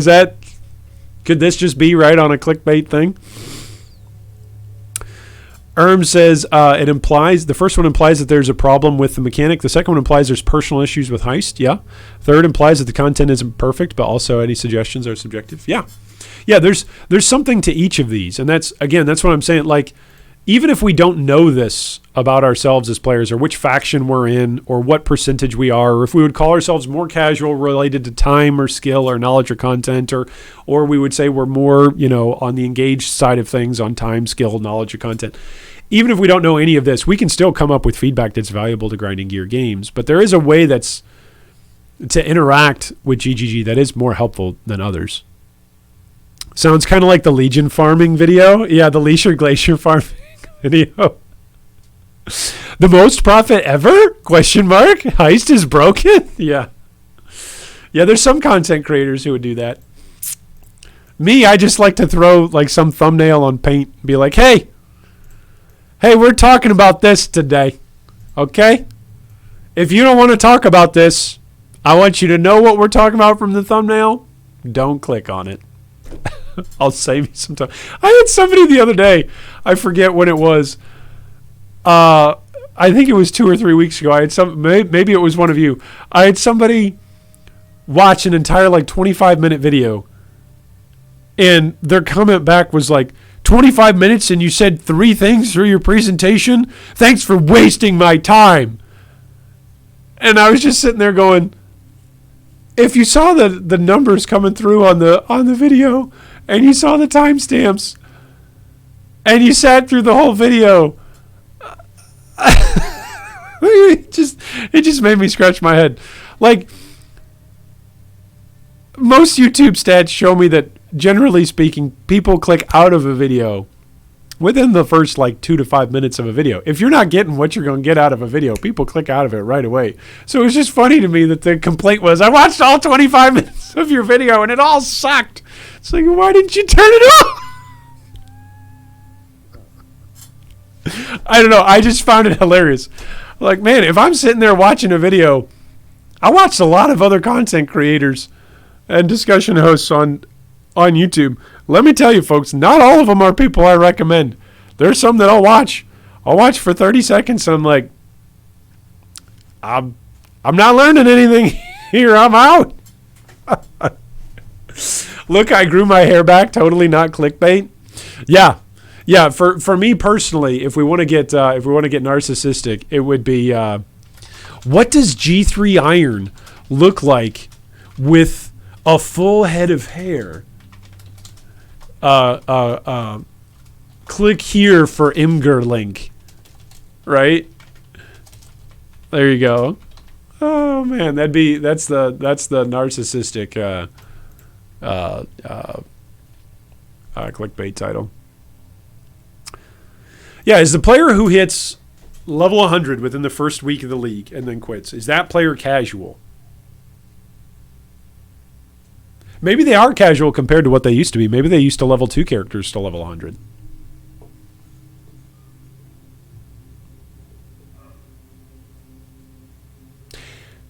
Maybe they actually, here's the thing. If you become more skilled at something as you go up on this part of the chart, sometimes doesn't that mean that the time that you spend is actually less? Right? Like, if the skill isn't demanding a specific set of time, the more skilled you get at something, let's say leveling through the 10-act story campaign, the more skilled you become at it, the less time you spend doing it.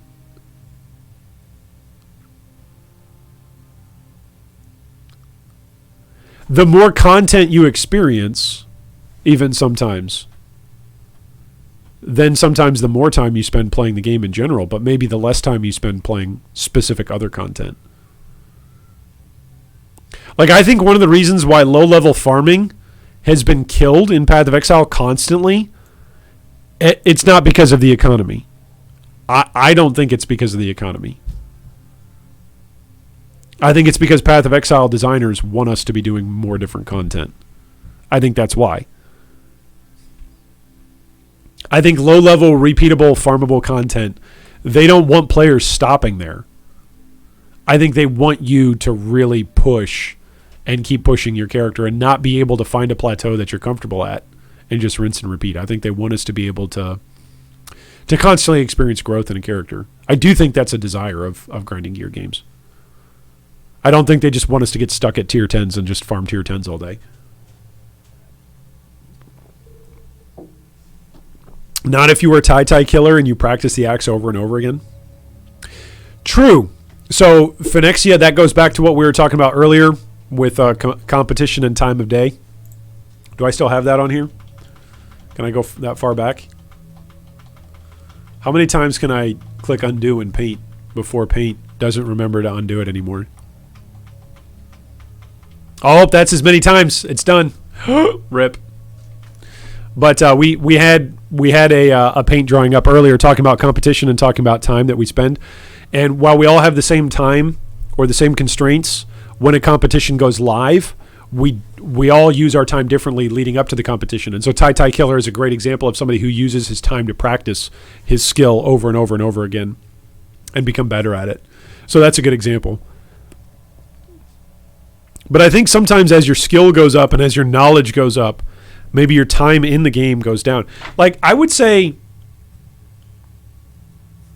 I would say I've certainly learned more about Path of Exile. Here's a question. Would you say you've learned more about Path of Exile in-game playing Path of Exile or outside of game watching other people, interacting with streams, with reading things on forums or forum guides? Like, I know at least for me, I learn about Path of Exile by not playing Path of Exile. There are some things I learn in Path of Exile, but the vast majority of the stuff, let's do a triangle here. Oh, let's do a triangle with color. Like, I would say it's pretty heavily balanced, you know, going one way, then going the other. Like, over here is stuff I've learned outside of playing POE.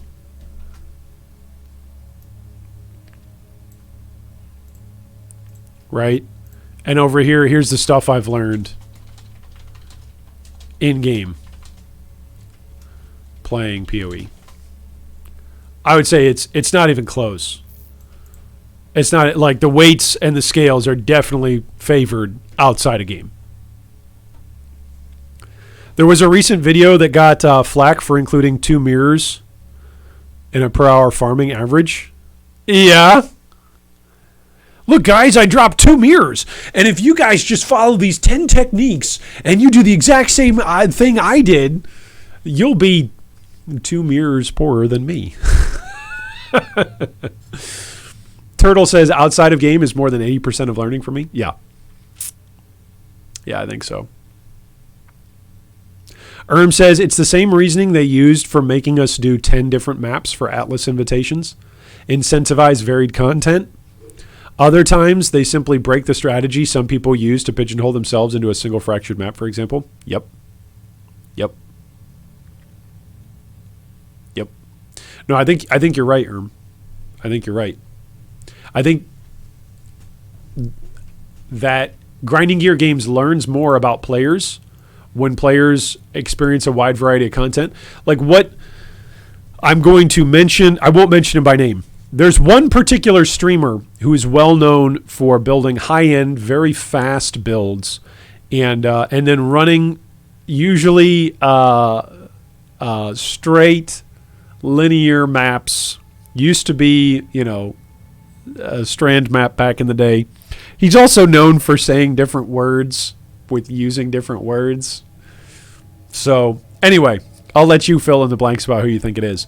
But point being, that one player who just runs thousands of maps. There's another player who does a great job of testing huge amounts of maps and oftentimes does challenges and challenges himself and his own insanity to run huge amounts of maps with like Magic Find gear on or with different setups just to find out some numbers on things. Does Path of Exile, does Grinding Gear Games learn more from that player running the same content over and over and over again? Or does Path of Exile actually learn more about their game engine, about their player motivations, about their players and what they do, and what's broken and what's not broken, what bugs they have in their game? Like, what is it that they learn more from? From players doing variety of content or players just finding the one thing that's best and everybody doing it? You know? Ugly Cat? Yeah, Ugly Cat. That's, you guys know what I'm talking about. Oh, is that how he refers to himself now? Is that a new meme? I don't know.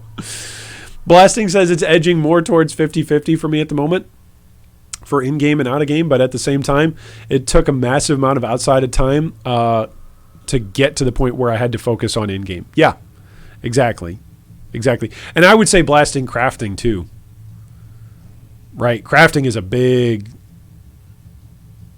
topic that once you get a sense of where everything is at outside a game, then you can really spend time in game going, okay, well then I'll do this and do that. And yeah. And we also have more tools now than ever before for learning and interacting with Path of Exile outside of Path of Exile. Like there's the crafting simulator. There, you know, back in my day, we used to have like the Varici calculator, and that was it.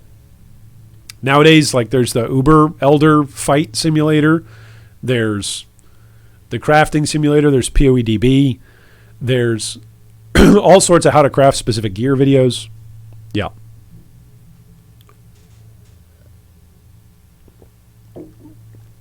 Phoenix says the community as a whole doing different content is different from every person doing different kinds of content.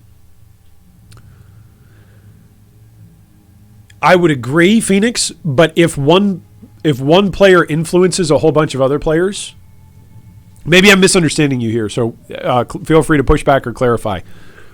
If one player who's got thousands of people watching says, hey, this is the most optimal way to play and this is the best build to do it on, and tens of thousands of other players, not who necessarily immediately watch that, but then who figure that out, also then go, oh, wow, that's how you do that. That's how you play that. That's how you build that. That's how you experience that. That's how you rake in that amount of income and then do whatever you want. That has an effect. In Path of Exile, it's lovingly called the Mathel effect, but it's not just Mathel who has that effect, right? Oh, I forget the website that shows like stream growth and YouTube growth. I forget what it's called, but I was going to look somebody up and show you. There's one particular streamer in Path of Exile. There's a lot of particular streamers in Path of Exile, but there's one particular streamer in Path of Exile who during Heist League was relatively unknown and was something like this. Oh, let me use the pencil here. Was something like this in terms of their following, right? And then all of a sudden they figured something out. They publicized something about it, or somebody else figured something out and they publicized something about it. And this was all during Delirium League, right? Whoops. Delirium? Delirium? 3.110. During 3.110. So they figured out something with the Guardian Ascendancy and with aura stacking. And then Delirium? Yeah. Welcome to the City Walk from South Park. Okay, so figured something out. Publishes a video. All right, so here's the video. This is when video goes live. Video goes live. All right. The amount of people who actually saw the video were pretty small. Like pretty small. But then the amount of people who then posted it to Reddit, who then posted it to Facebook, who then reposted it onto other channels, who then started building it, who then started streaming it, who then started showing all their audience it, who then all were referencing back to the same video, who then all said, hey, this other person figured this out, so then everybody else was going back. Like you can legitimately go and simply look at this one Path of Exile content creator and go, oh my goodness, this is where they were at. This is where things got figured out, publicized. Like this is, I don't know what the millennials would call it, right? This is going viral. This is essentially, they've done something, they've gone viral, and now their popularity skyrockets. So everybody then follows along. It's not just Mathel who needs to do it. It could be somebody who's relatively unknown inside the community who figures something out. And then all of a sudden, bada boom. Right? Someone else put in the time, someone else had the skill, someone else had the knowledge, someone else took on the content, but now they've made it available to you. And in about a 20-minute video, you can see the skill that's needed to play the build, you can gain the knowledge that's needed to create the build, and then you can preview the content that you can take on with the build, and away you go. Facebook True Boomer moment. Hey, I'm a part of some Facebook groups. Don't you, Cow said, don't you boomer me. Facebook and me, we go through cycles. You know, there's a couple years where I'm on Facebook, a couple years where I'm not. It depends on what I'm doing for work and what I'm allowed to say and what I'm not allowed to say and what I should be doing, or etc. Ritual or Harvest 2.0, as us standard players called it. An overtuned build is very different from endgame farming strats. Okay. In Ritual, we had different endgame strats to farm yourself crazy amounts of currency, and there are streamers that like different things.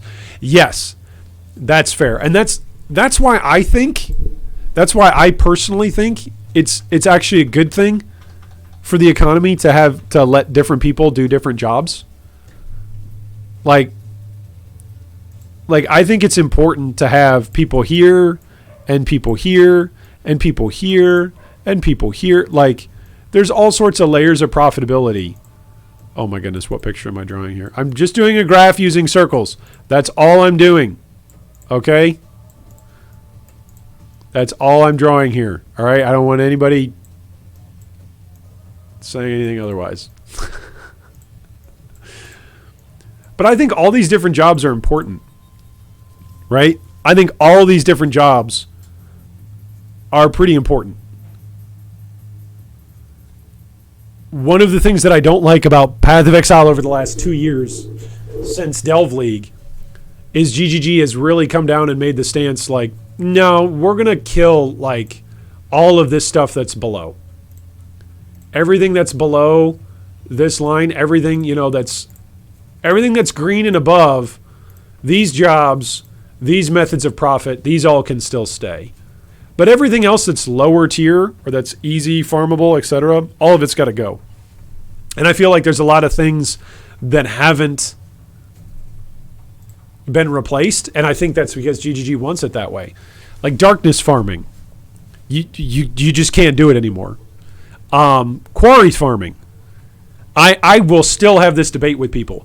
Is it really that big of a deal if somebody wants to take the time to go and click on the quarry waypoint to go collect sulfite? Is it really that big of a deal for someone to do that or to interact with the league mechanic?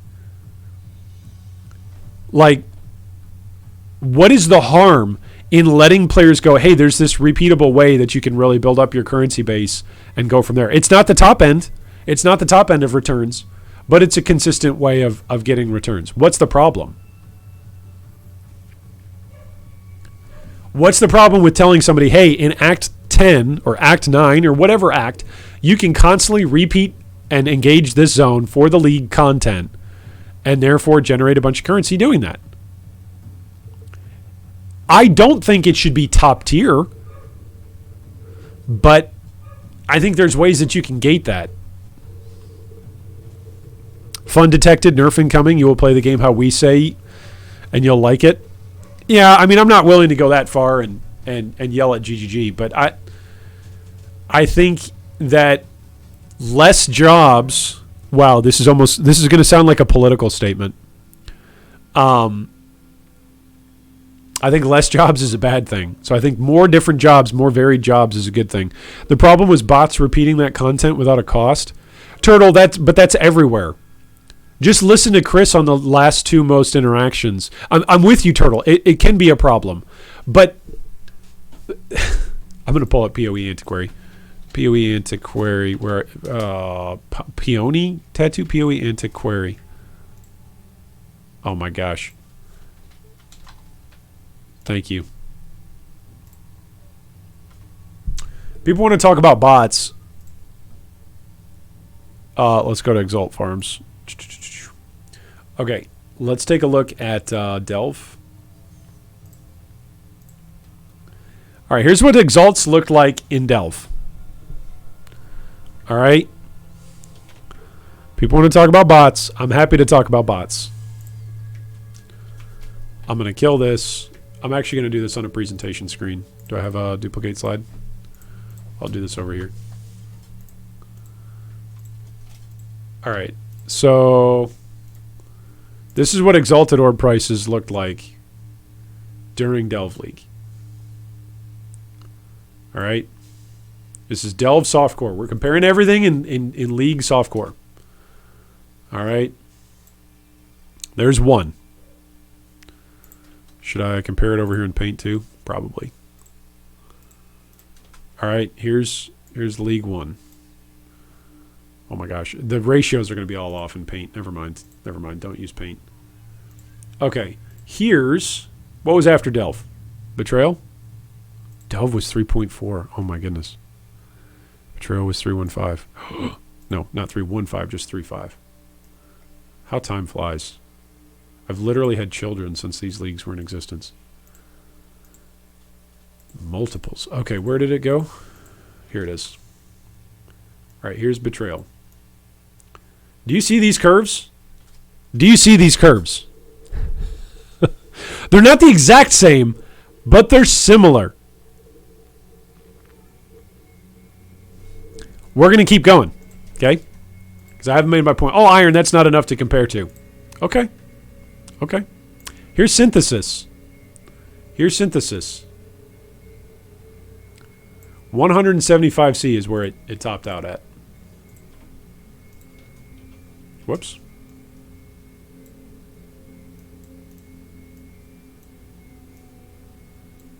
All right. Synthesis, we saw a serious dip. This is as players left. And then as players returned, there was also a bot ban wave during synthesis. You can just look it up on forums. There's different people that complain about bot ban waves, etc. All right, Legion. Here's Legion. Legion that had low tier map, easily pursuable, continual farm. Does that look similar? Except for the end of the league. Except for the last 1, 2, 3, 4 weeks of the league.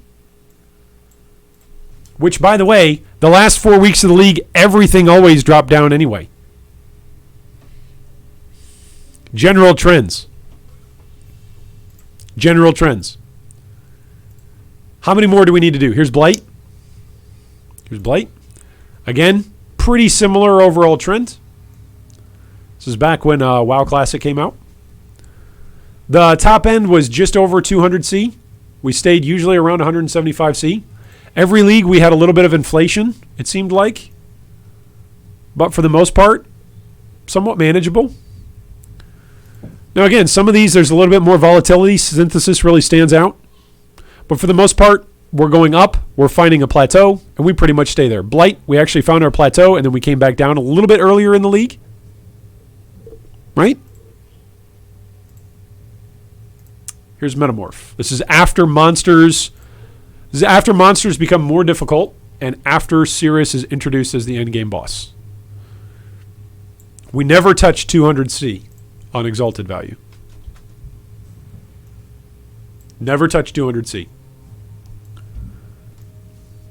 As an average. As an average. Look at this. All right, so this is just below 200C in Delve.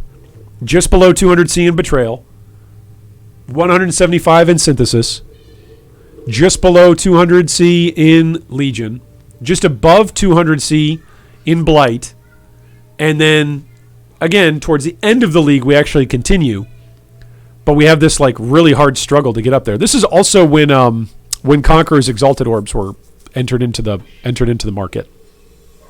So that's something else to think about.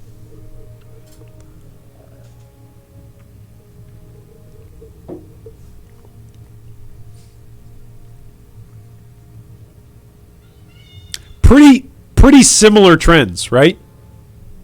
Pretty similar trends. All right, look at how we come forward. Delirium. What the heck happened in Delirium? What the heck happened? Like all of a sudden all of the economics of previous POE just didn't matter anymore. Like, sure, we have this steady climb, like, going forward, but take a look at that curve. There's, like, a steady out, and then what is this second blip? What's the deal with that? Where's the sudden spikes? Where's the sudden spikes? Where's the dips and the sudden spikes? It's just continual rising, and then all of a sudden at the end, as we come close to standard. There's at least some little dips and some spikes. What's the deal? And then you got Harvest. Harvest was the league that it's like, it's not even worth looking at the economy. You won't be able to keep up with it. It's defying all the trends. Harvest within what? The first 2 weeks was at its all-time high for the entire league in terms of prices? Look at that. Now, I'm bringing this up again in relationship to content and jobs. That's why I'm bringing all this up. When we're talking about different jobs that are available in Path of Exile, if you're darkness farming, if you're repeat, quarry farming, if you're low-level Legion farming, if you're fighting one particular act boss because they have a higher chance to drop something, if you're farming low tier labs, I don't even know what else. Like Low level, actually, when Bestiary came out, that was a thing. Going to certain zones in like Act 2 and 3, I think, was actually a thing because there were certain beasts that could spawn there. And so players would repeat farm those areas. Like, there is some serious tension in the economics and in the player base about repeated low-level farming. And I think the top-end guys, and I am not a top-end guy. I don't put myself in that category. None of you should think of me in that way because I am not a top-end guy in any way, shape, or form. My highest level character is ever 97, so I'm not top-end.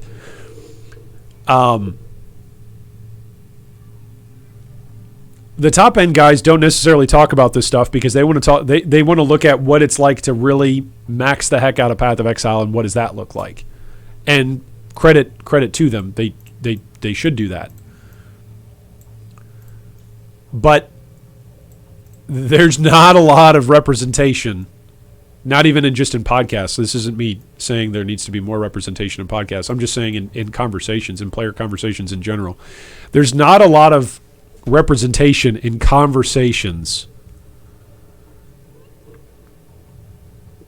about low-end players who are, maybe they're not casual. Maybe we can't define them just as casual, but maybe we could say in some of these aspects they are more casual than they are engaged or hardcore or professor or percentage of the game encountered. Maybe we could say they're closer to the spectrum of casual than they are closer to the spectrum of no life or pro. And that, because those players don't interact on YouTube, because those players aren't professional streamers, because those players aren't necessarily sitting around interacting on the forums or on Reddit, because those players, when they play the game, they just play the game and that's all they do, they're not necessarily going to be very well represented in conversation spaces where they don't exist. It's pretty simple. Cowshead says, to be honest, G3, the bots, they are effectively just the same as the NPCs who sell us orbs and other items, so it just works out fine in the long run. Yeah, and Chris kind of had to have an awkward conversation. Did you guys catch that? Was that awkward for anybody else? It was awkward for me. Because I try not to talk about bots as much as possible because I never want to be in violation of the terms of service. Like I don't want to bring up RMT or bots or anything else, like anything that's against the terms of service. I never want anybody to be like, well, that guy was promoting this or the other thing. I never want to come close to that. And I've seen some other players who play Path of Exile as a living, and sometimes they've gotten temp bans and stuff for things that they've done by accident. So, imagine if your income stream was delayed or was cut off because of an accident, right? That would stink for you and for your family. So, for me, I don't play the game as an income stream, but I just don't want to see anybody have their game time for hobbies, much even more so their revenue stream for them and their families cut off because they were discussing something that was against terms of service. But that's part of the reason why that was awkward when Chris brought up, bots. Allow for tradable goods in bulk. And so it's kind of awkward because sometimes they make it nice and easy to trade commodities. And so that whole part of that conversation, I think that was with Ziggy who brought that up on Bayclast. I was glad Ziggy brought it up. Or maybe Ziggy wasn't the one who started the conversation, but I was glad he took part in that conversation. I don't think he's in any way, shape, or form at risk of being banned for the way that conversation went.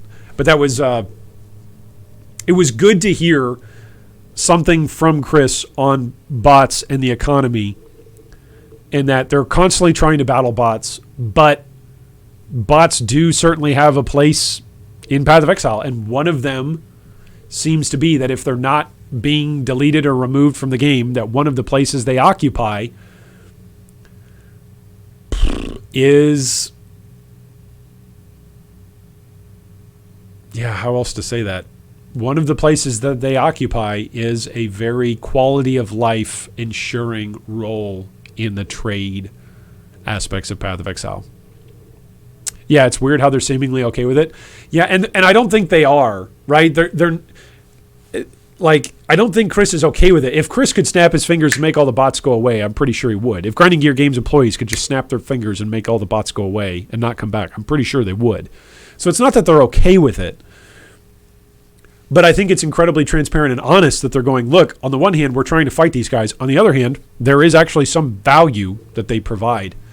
It'd be a little bit like police task forces saying, like, hey, there's different aspects of different communities that we love to respond to and love to help out with, but we can't be everywhere at the same time. So it's a good thing if you're able to, in some ways, protect each other and be a good neighbor to each other. Like, on the one hand, if the police could snap their fingers and say, hey, all criminals are gone, and so there's never a need for neighbors to look out for each other, then that's great. But on the other hand, it's also a good thing that neighbors look out for each other, right? Because there are, bad things that do happen. So Michael says, clip. I don't have the clip on me. It's from Bakelast. Could we find it? Could we find that clip? Chris, Bakelast, bots. Let's see if that pulls anything up.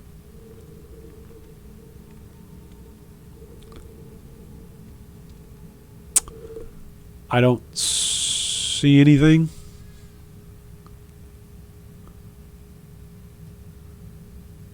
Yeah, I don't. I'm not seeing a timestamp on anything. Sorry, Michael.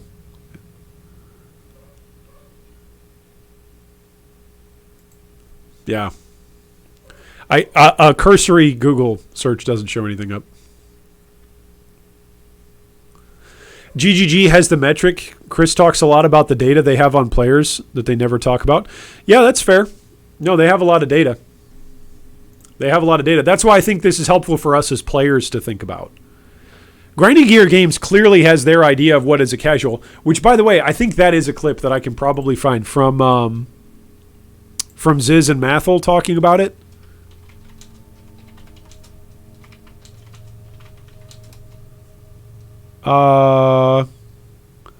Didn't he say during the conversation with Ziz and Mathel, he said, it's really difficult to define what a casual is? I'm pretty sure he said that. Oh man, where can I? This is what's a bummer of not having like a bunch of timestamps here. I can't see it. So one of the things that Chris alluded to or said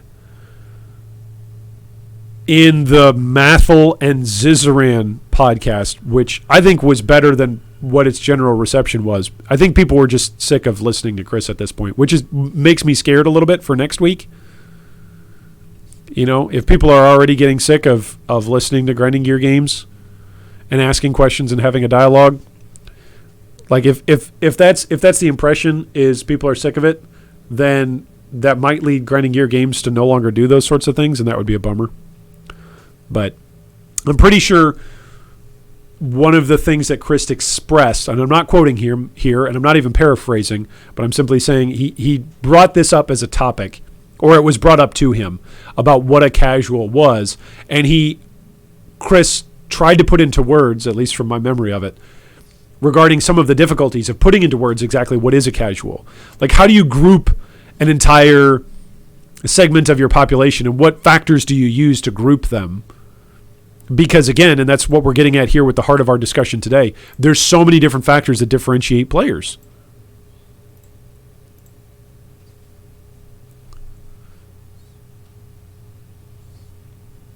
He made it into an argument about retention, and that was the problem, in my opinion. Okay, that could be a thing. That could be a thing. Let's see if we can find this. Is it on Zizaran's channel? Is it on Zizaran or on Mathel's?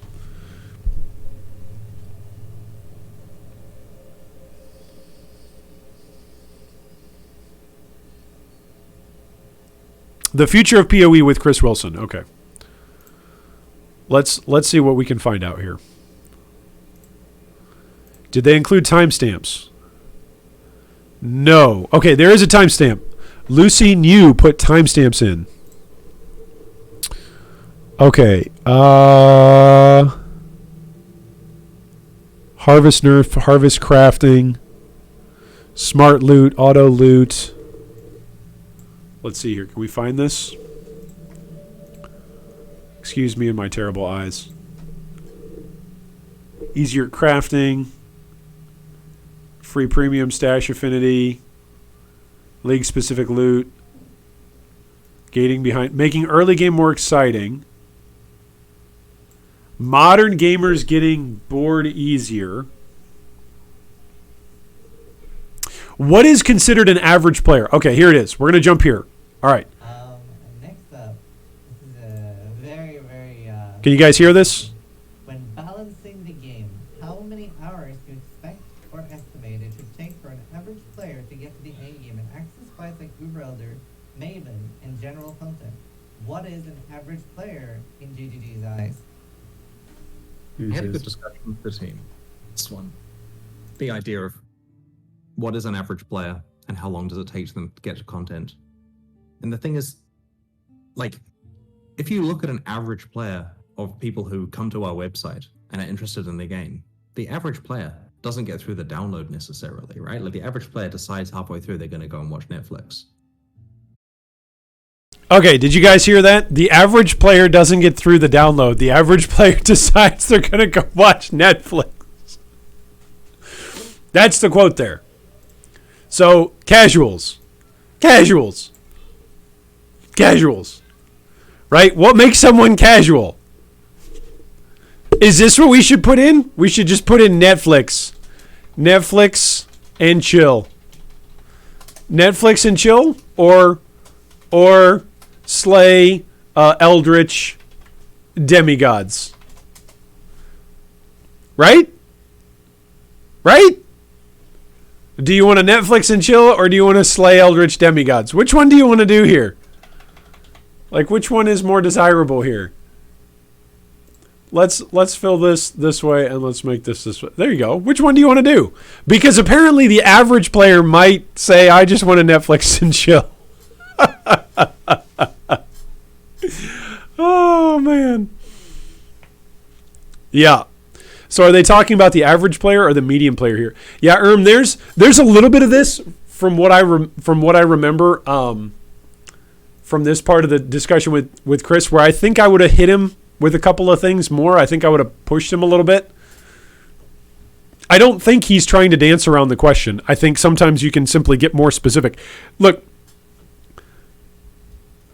sometimes it is a vastly different skill, and I've said this before. It is a vastly different skill to interview somebody than it is to host an entertaining stream. Okay? There are some members of the Path of Exile community who are fantastic and entertaining and help educate players and are great members of the community, but they're not necessarily fantastic interviewers. That's not their skill set. And there are other people outside of the Path of Exile community who might not be very good at Path of Exile or have anything to teach us, but they're really good at interviewing people. And so it's kind of an awkward spot, because for the community to buy in to Grinding Gear Games interacting with the community and responding to community concerns, the community needs to feel as though people are trustworthy who are asking the questions. So the gaming community in general is probably more likely to trust one of these people that they say is over here than they are to trust somebody who's way over here who's never even played Path of Exile but is better at asking questions. Like, that's a thing. Not everybody's equally good at asking questions. But what does the non-playing players have to do with actual players, not user statistics? It's like, come on, you have enough data to know what we're talking about. I think you're right, Red, and that's where I think the follow-up question needs to be. The follow-up question needs to be, okay, Chris, let's just talk about the people who do successfully download the game and launch it. Can we talk about that? Like, listen to Zizaran's question again. Do I have this on mute? Or I hope I have this unmuted. Listen to Zizaran's question again. From that. Potentially. I mean, we've got our redesign of the endgame stuff happening, so Yeah. this will certainly be discussed. All right, here's the question. Excited for that. Clearly the answer is simple. I think the current Reddit endgame is actually pretty shit. So if you could do Oh. something about that, you know, go there once a week, tell them how cute they are, something like that. There you go. Yeah, Here's really, Mathel being sarcastic. Spice up that endgame. Where is it? They Is it? dropped some new rules, and how long does it take them to get to content? Okay, it's 150 something. I keep jumping by it. 154. Okay, here it is. And next up, this is a very, very popular question. When balancing the game, how many hours do you expect or estimate it should take for an average player to get to the end game and access fights like Uber Elder, Maven, and general content? What is an average player in GGG's eyes? Okay, so did you hear the question? The team. Did you hear the question? What is an average player in GGG's eyes? And he brought up Uber Elder, Maven, etc., right? So he brings up endgame stuff. So yes, you're absolutely right, Michelangelo. There's definitely two questions in there. And there's a couple of ways that you could say, okay, someone can dodge a question if they want to. And I'm not accusing anybody here of trying to dodge a question. That's something that is an option. Dodging a question is an option. Misunderstanding a question is another option. Responding to a question that's asked rather than the question's intent is another thing that can happen sometimes in interviews. Another thing that can happen is sometimes someone takes a question to mean one thing when actually that's not where it's going. Sometimes it can be a badly phrased question. Sometimes you might ask an interview subject multiple questions. And when you ask somebody multiple questions, you give them an angle to really choose which question they're going to answer and where they want to go with it.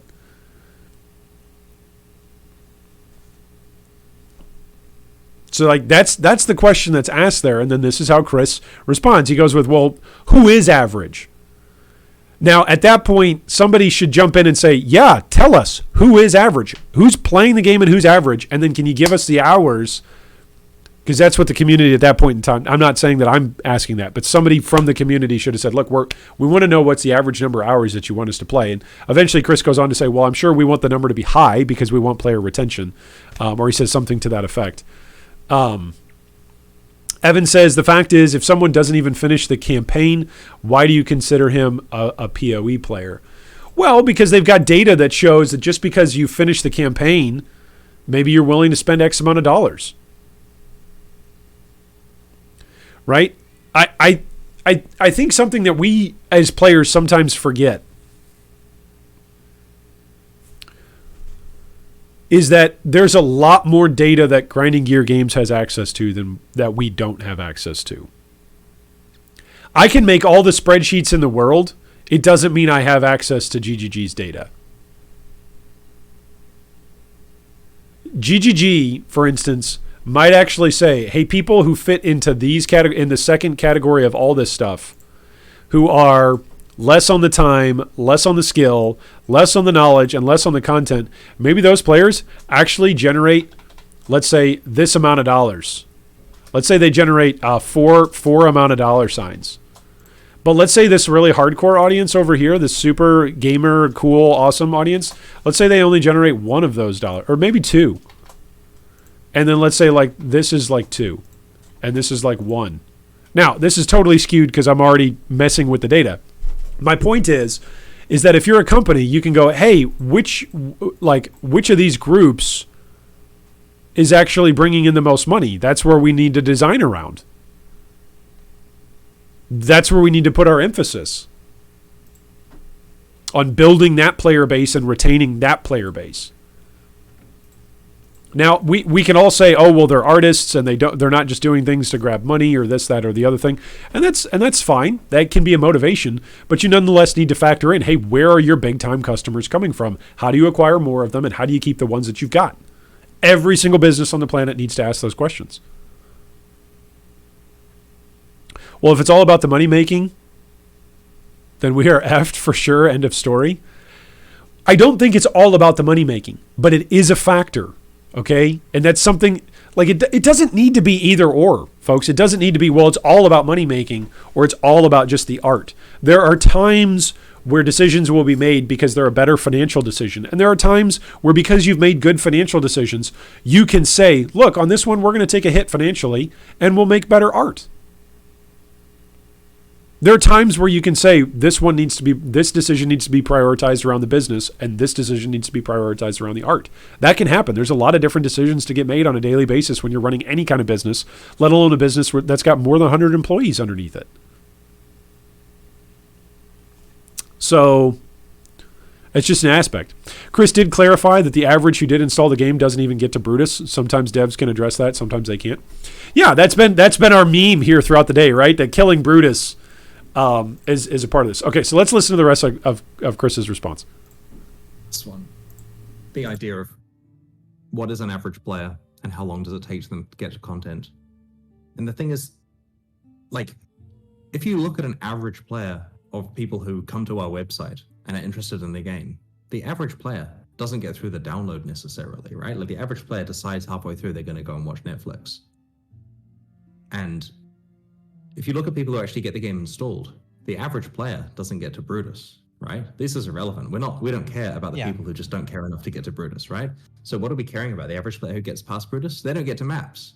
Okay, so obviously we do care a bit about that because we do want them to have a good time playing through the campaign. It's a pretty, some dude who's heard about my game as a friend and wants to play it. I'm fine if he just plays through 8 acts of the thing to get an idea of what I've made.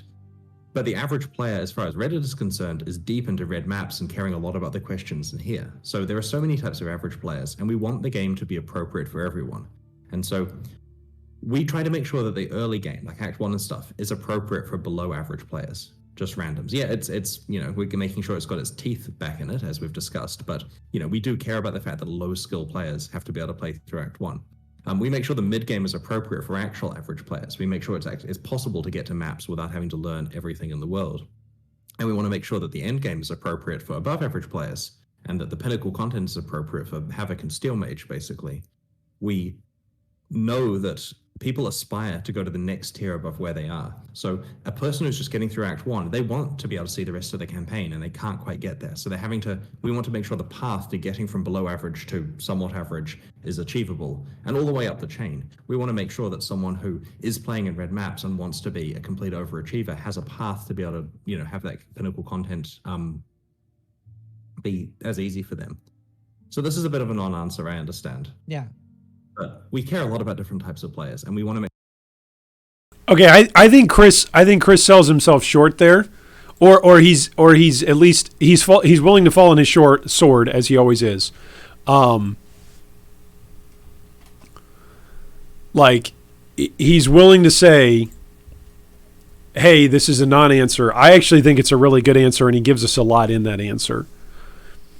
There's a lot of players who quit pre-Act 1. There's a lot of players who quit throughout the campaign. There's a lot of players who then level off once they get to maps. And then above average is, like he says, most of Reddit, etc. In some respects, I'll just say this about Reddit. I know I take my shots at Reddit in a lot of different videos and in a lot of different forums. But I'll say this. Reddit, I believe, it represents like 6%, I think 6% of all internet traffic or something like that. I think that was back in 2019 or 18 that those numbers were released. It was something like that. It was either I think it was the 6th most visited website. I think that's what it was. So it's not a percentage. Here's my point. Regardless of what the number is, Reddit in and of itself, not everybody uses. Not everybody who uses the internet uses Reddit, right? So you've already got a population. I need to go to Paint for this. So you've already got a population of people on the planet, right? You've already got a population. Out of that population, you've got a population who actually uses the internet. Out of that population who uses the internet, you've got a portion of that population that uses Reddit. Out of Reddit, oh my gosh, I don't even think we can zoom in enough. Out of Reddit, you've then got a population of people who use Reddit for Reddit for POE purposes. And it's not even a figure. It's not even a figure that you'd be able to see, right? So you got your total population, your internet population, your Reddit population, and then you've got your POE on Reddit population. And I think the same sort of thing can be said. The same sort of thing can be said for this is the number of players who download Path of Exile. This is the number of players who maybe get out of Act 1. Right? And you can just constantly do this. This is the number of players who get past Katava. this is the number of, you can content this. This is the number of players who get past Katava again. This is the number of players who make it to even to white maps, to the edge of white maps. And then this is the number of people who actually make it to red maps. There's your player population. It constantly goes down. And again, a large part of that is content. Do people have the knowledge? Do people have the skill? And do people have the time to actually invest and then continue through the content? It's a big aspect of a very big game.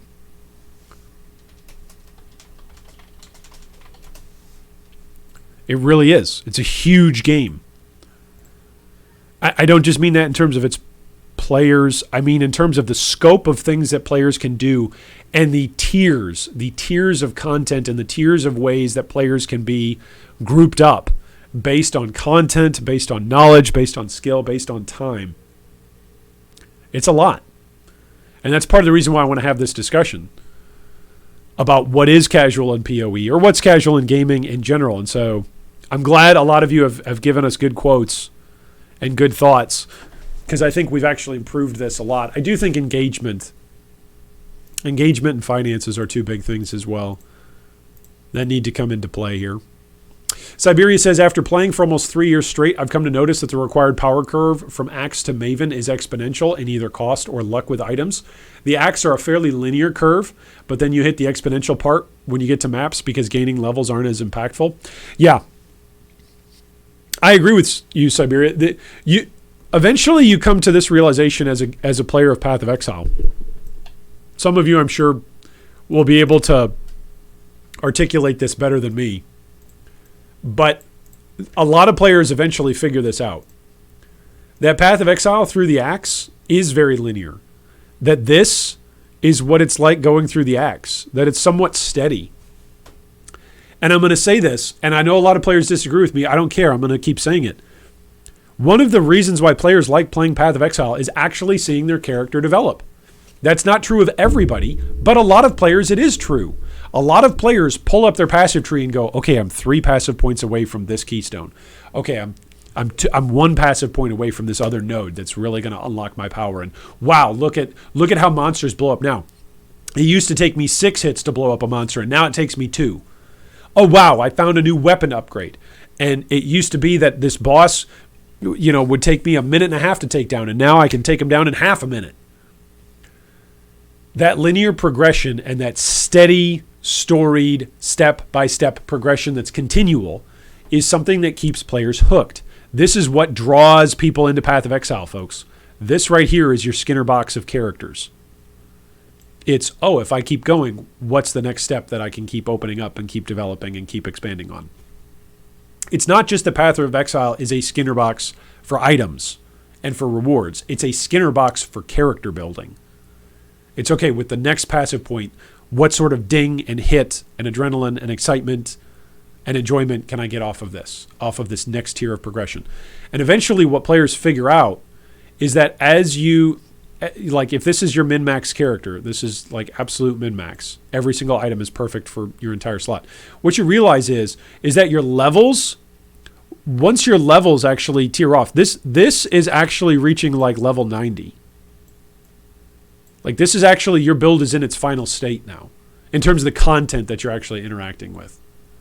You're at level 90. You can do red tier maps, but the amount of progress that you're going to have to make in order to get to true min-max status, where every single item is amazing, you're going to have to spend a long time flatlining and getting a little bit of an increase here, and a long time flatlining and a little bit of an increase here, and a long time flatlining and a little bit of an increase here. And most players don't like that. Most players do not push through what we would call the grind. Most players don't enjoy that. Most players don't push through that. Most players, if they stop experiencing this growth, if they stop experiencing this trajectory, they quit. That's most players. Most players, unless they're experiencing themselves continually growing and continually going upwards, it's no longer a fun game. If it's just constantly the same, this is why the different content is so important in Path of Exile and player retention and in drawing players. Because you're no longer experiencing differences in your character, so you damn better well experience it in the content that you're interacting with.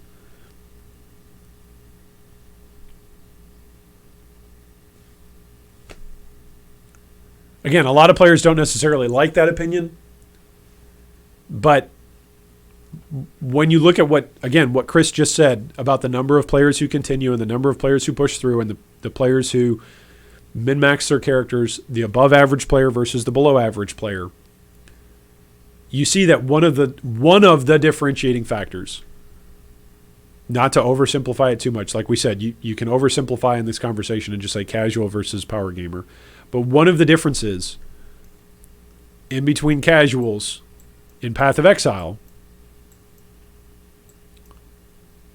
is a willing to grind, like a willingness to grind, a willingness to push, a willingness to forego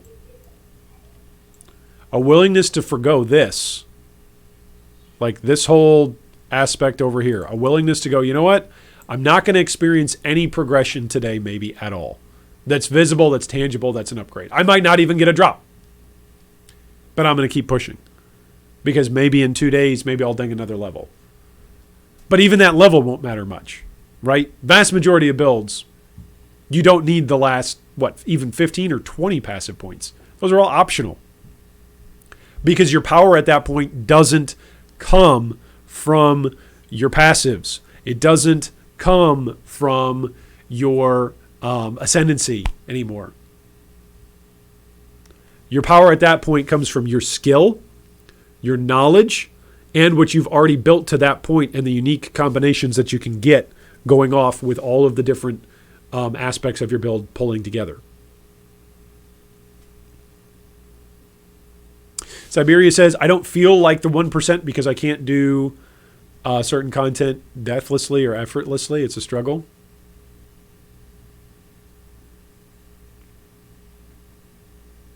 Phoenix says, that's totally me.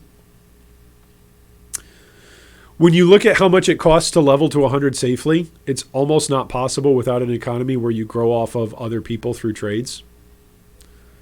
I have such deep respect for SSF players. Yeah, it's amazing. I'm not sure if I have so much respect for SSF players as I do sorrow. Like it's just amazing. Like I'm sad on their behalf. I don't know. As long as they're enjoying it, then that's good. But speaking of enjoying things, I have enjoyed our discussions today. I hope you have as well. I hope you've learned something. I hope you've felt like you've gotten to contribute something to the conversation. I feel like all of you have contributed to the conversation today. So thanks so much to each of you who have contributed to today's conversation as we talk about what it means to be casual or less than a casual or more than a casual in Path of Exile. I sincerely hope that these sorts of discussions are helpful to you in some way, whether that's to relieving your frustration as a Path of Exile gamer, or maybe to you just thinking about different things in the games that you enjoy and the hobbies you enjoy. Maybe I'm simply background noise on a second screen or even on an Alt-Tab screen while you're playing some Path of Exile or something else in the background. Maybe we in our whole discussion here is simply a podcast that you listen to while you're on your way to work or while you're commuting or traveling or stuck on an airplane somewhere with an elitist pilot.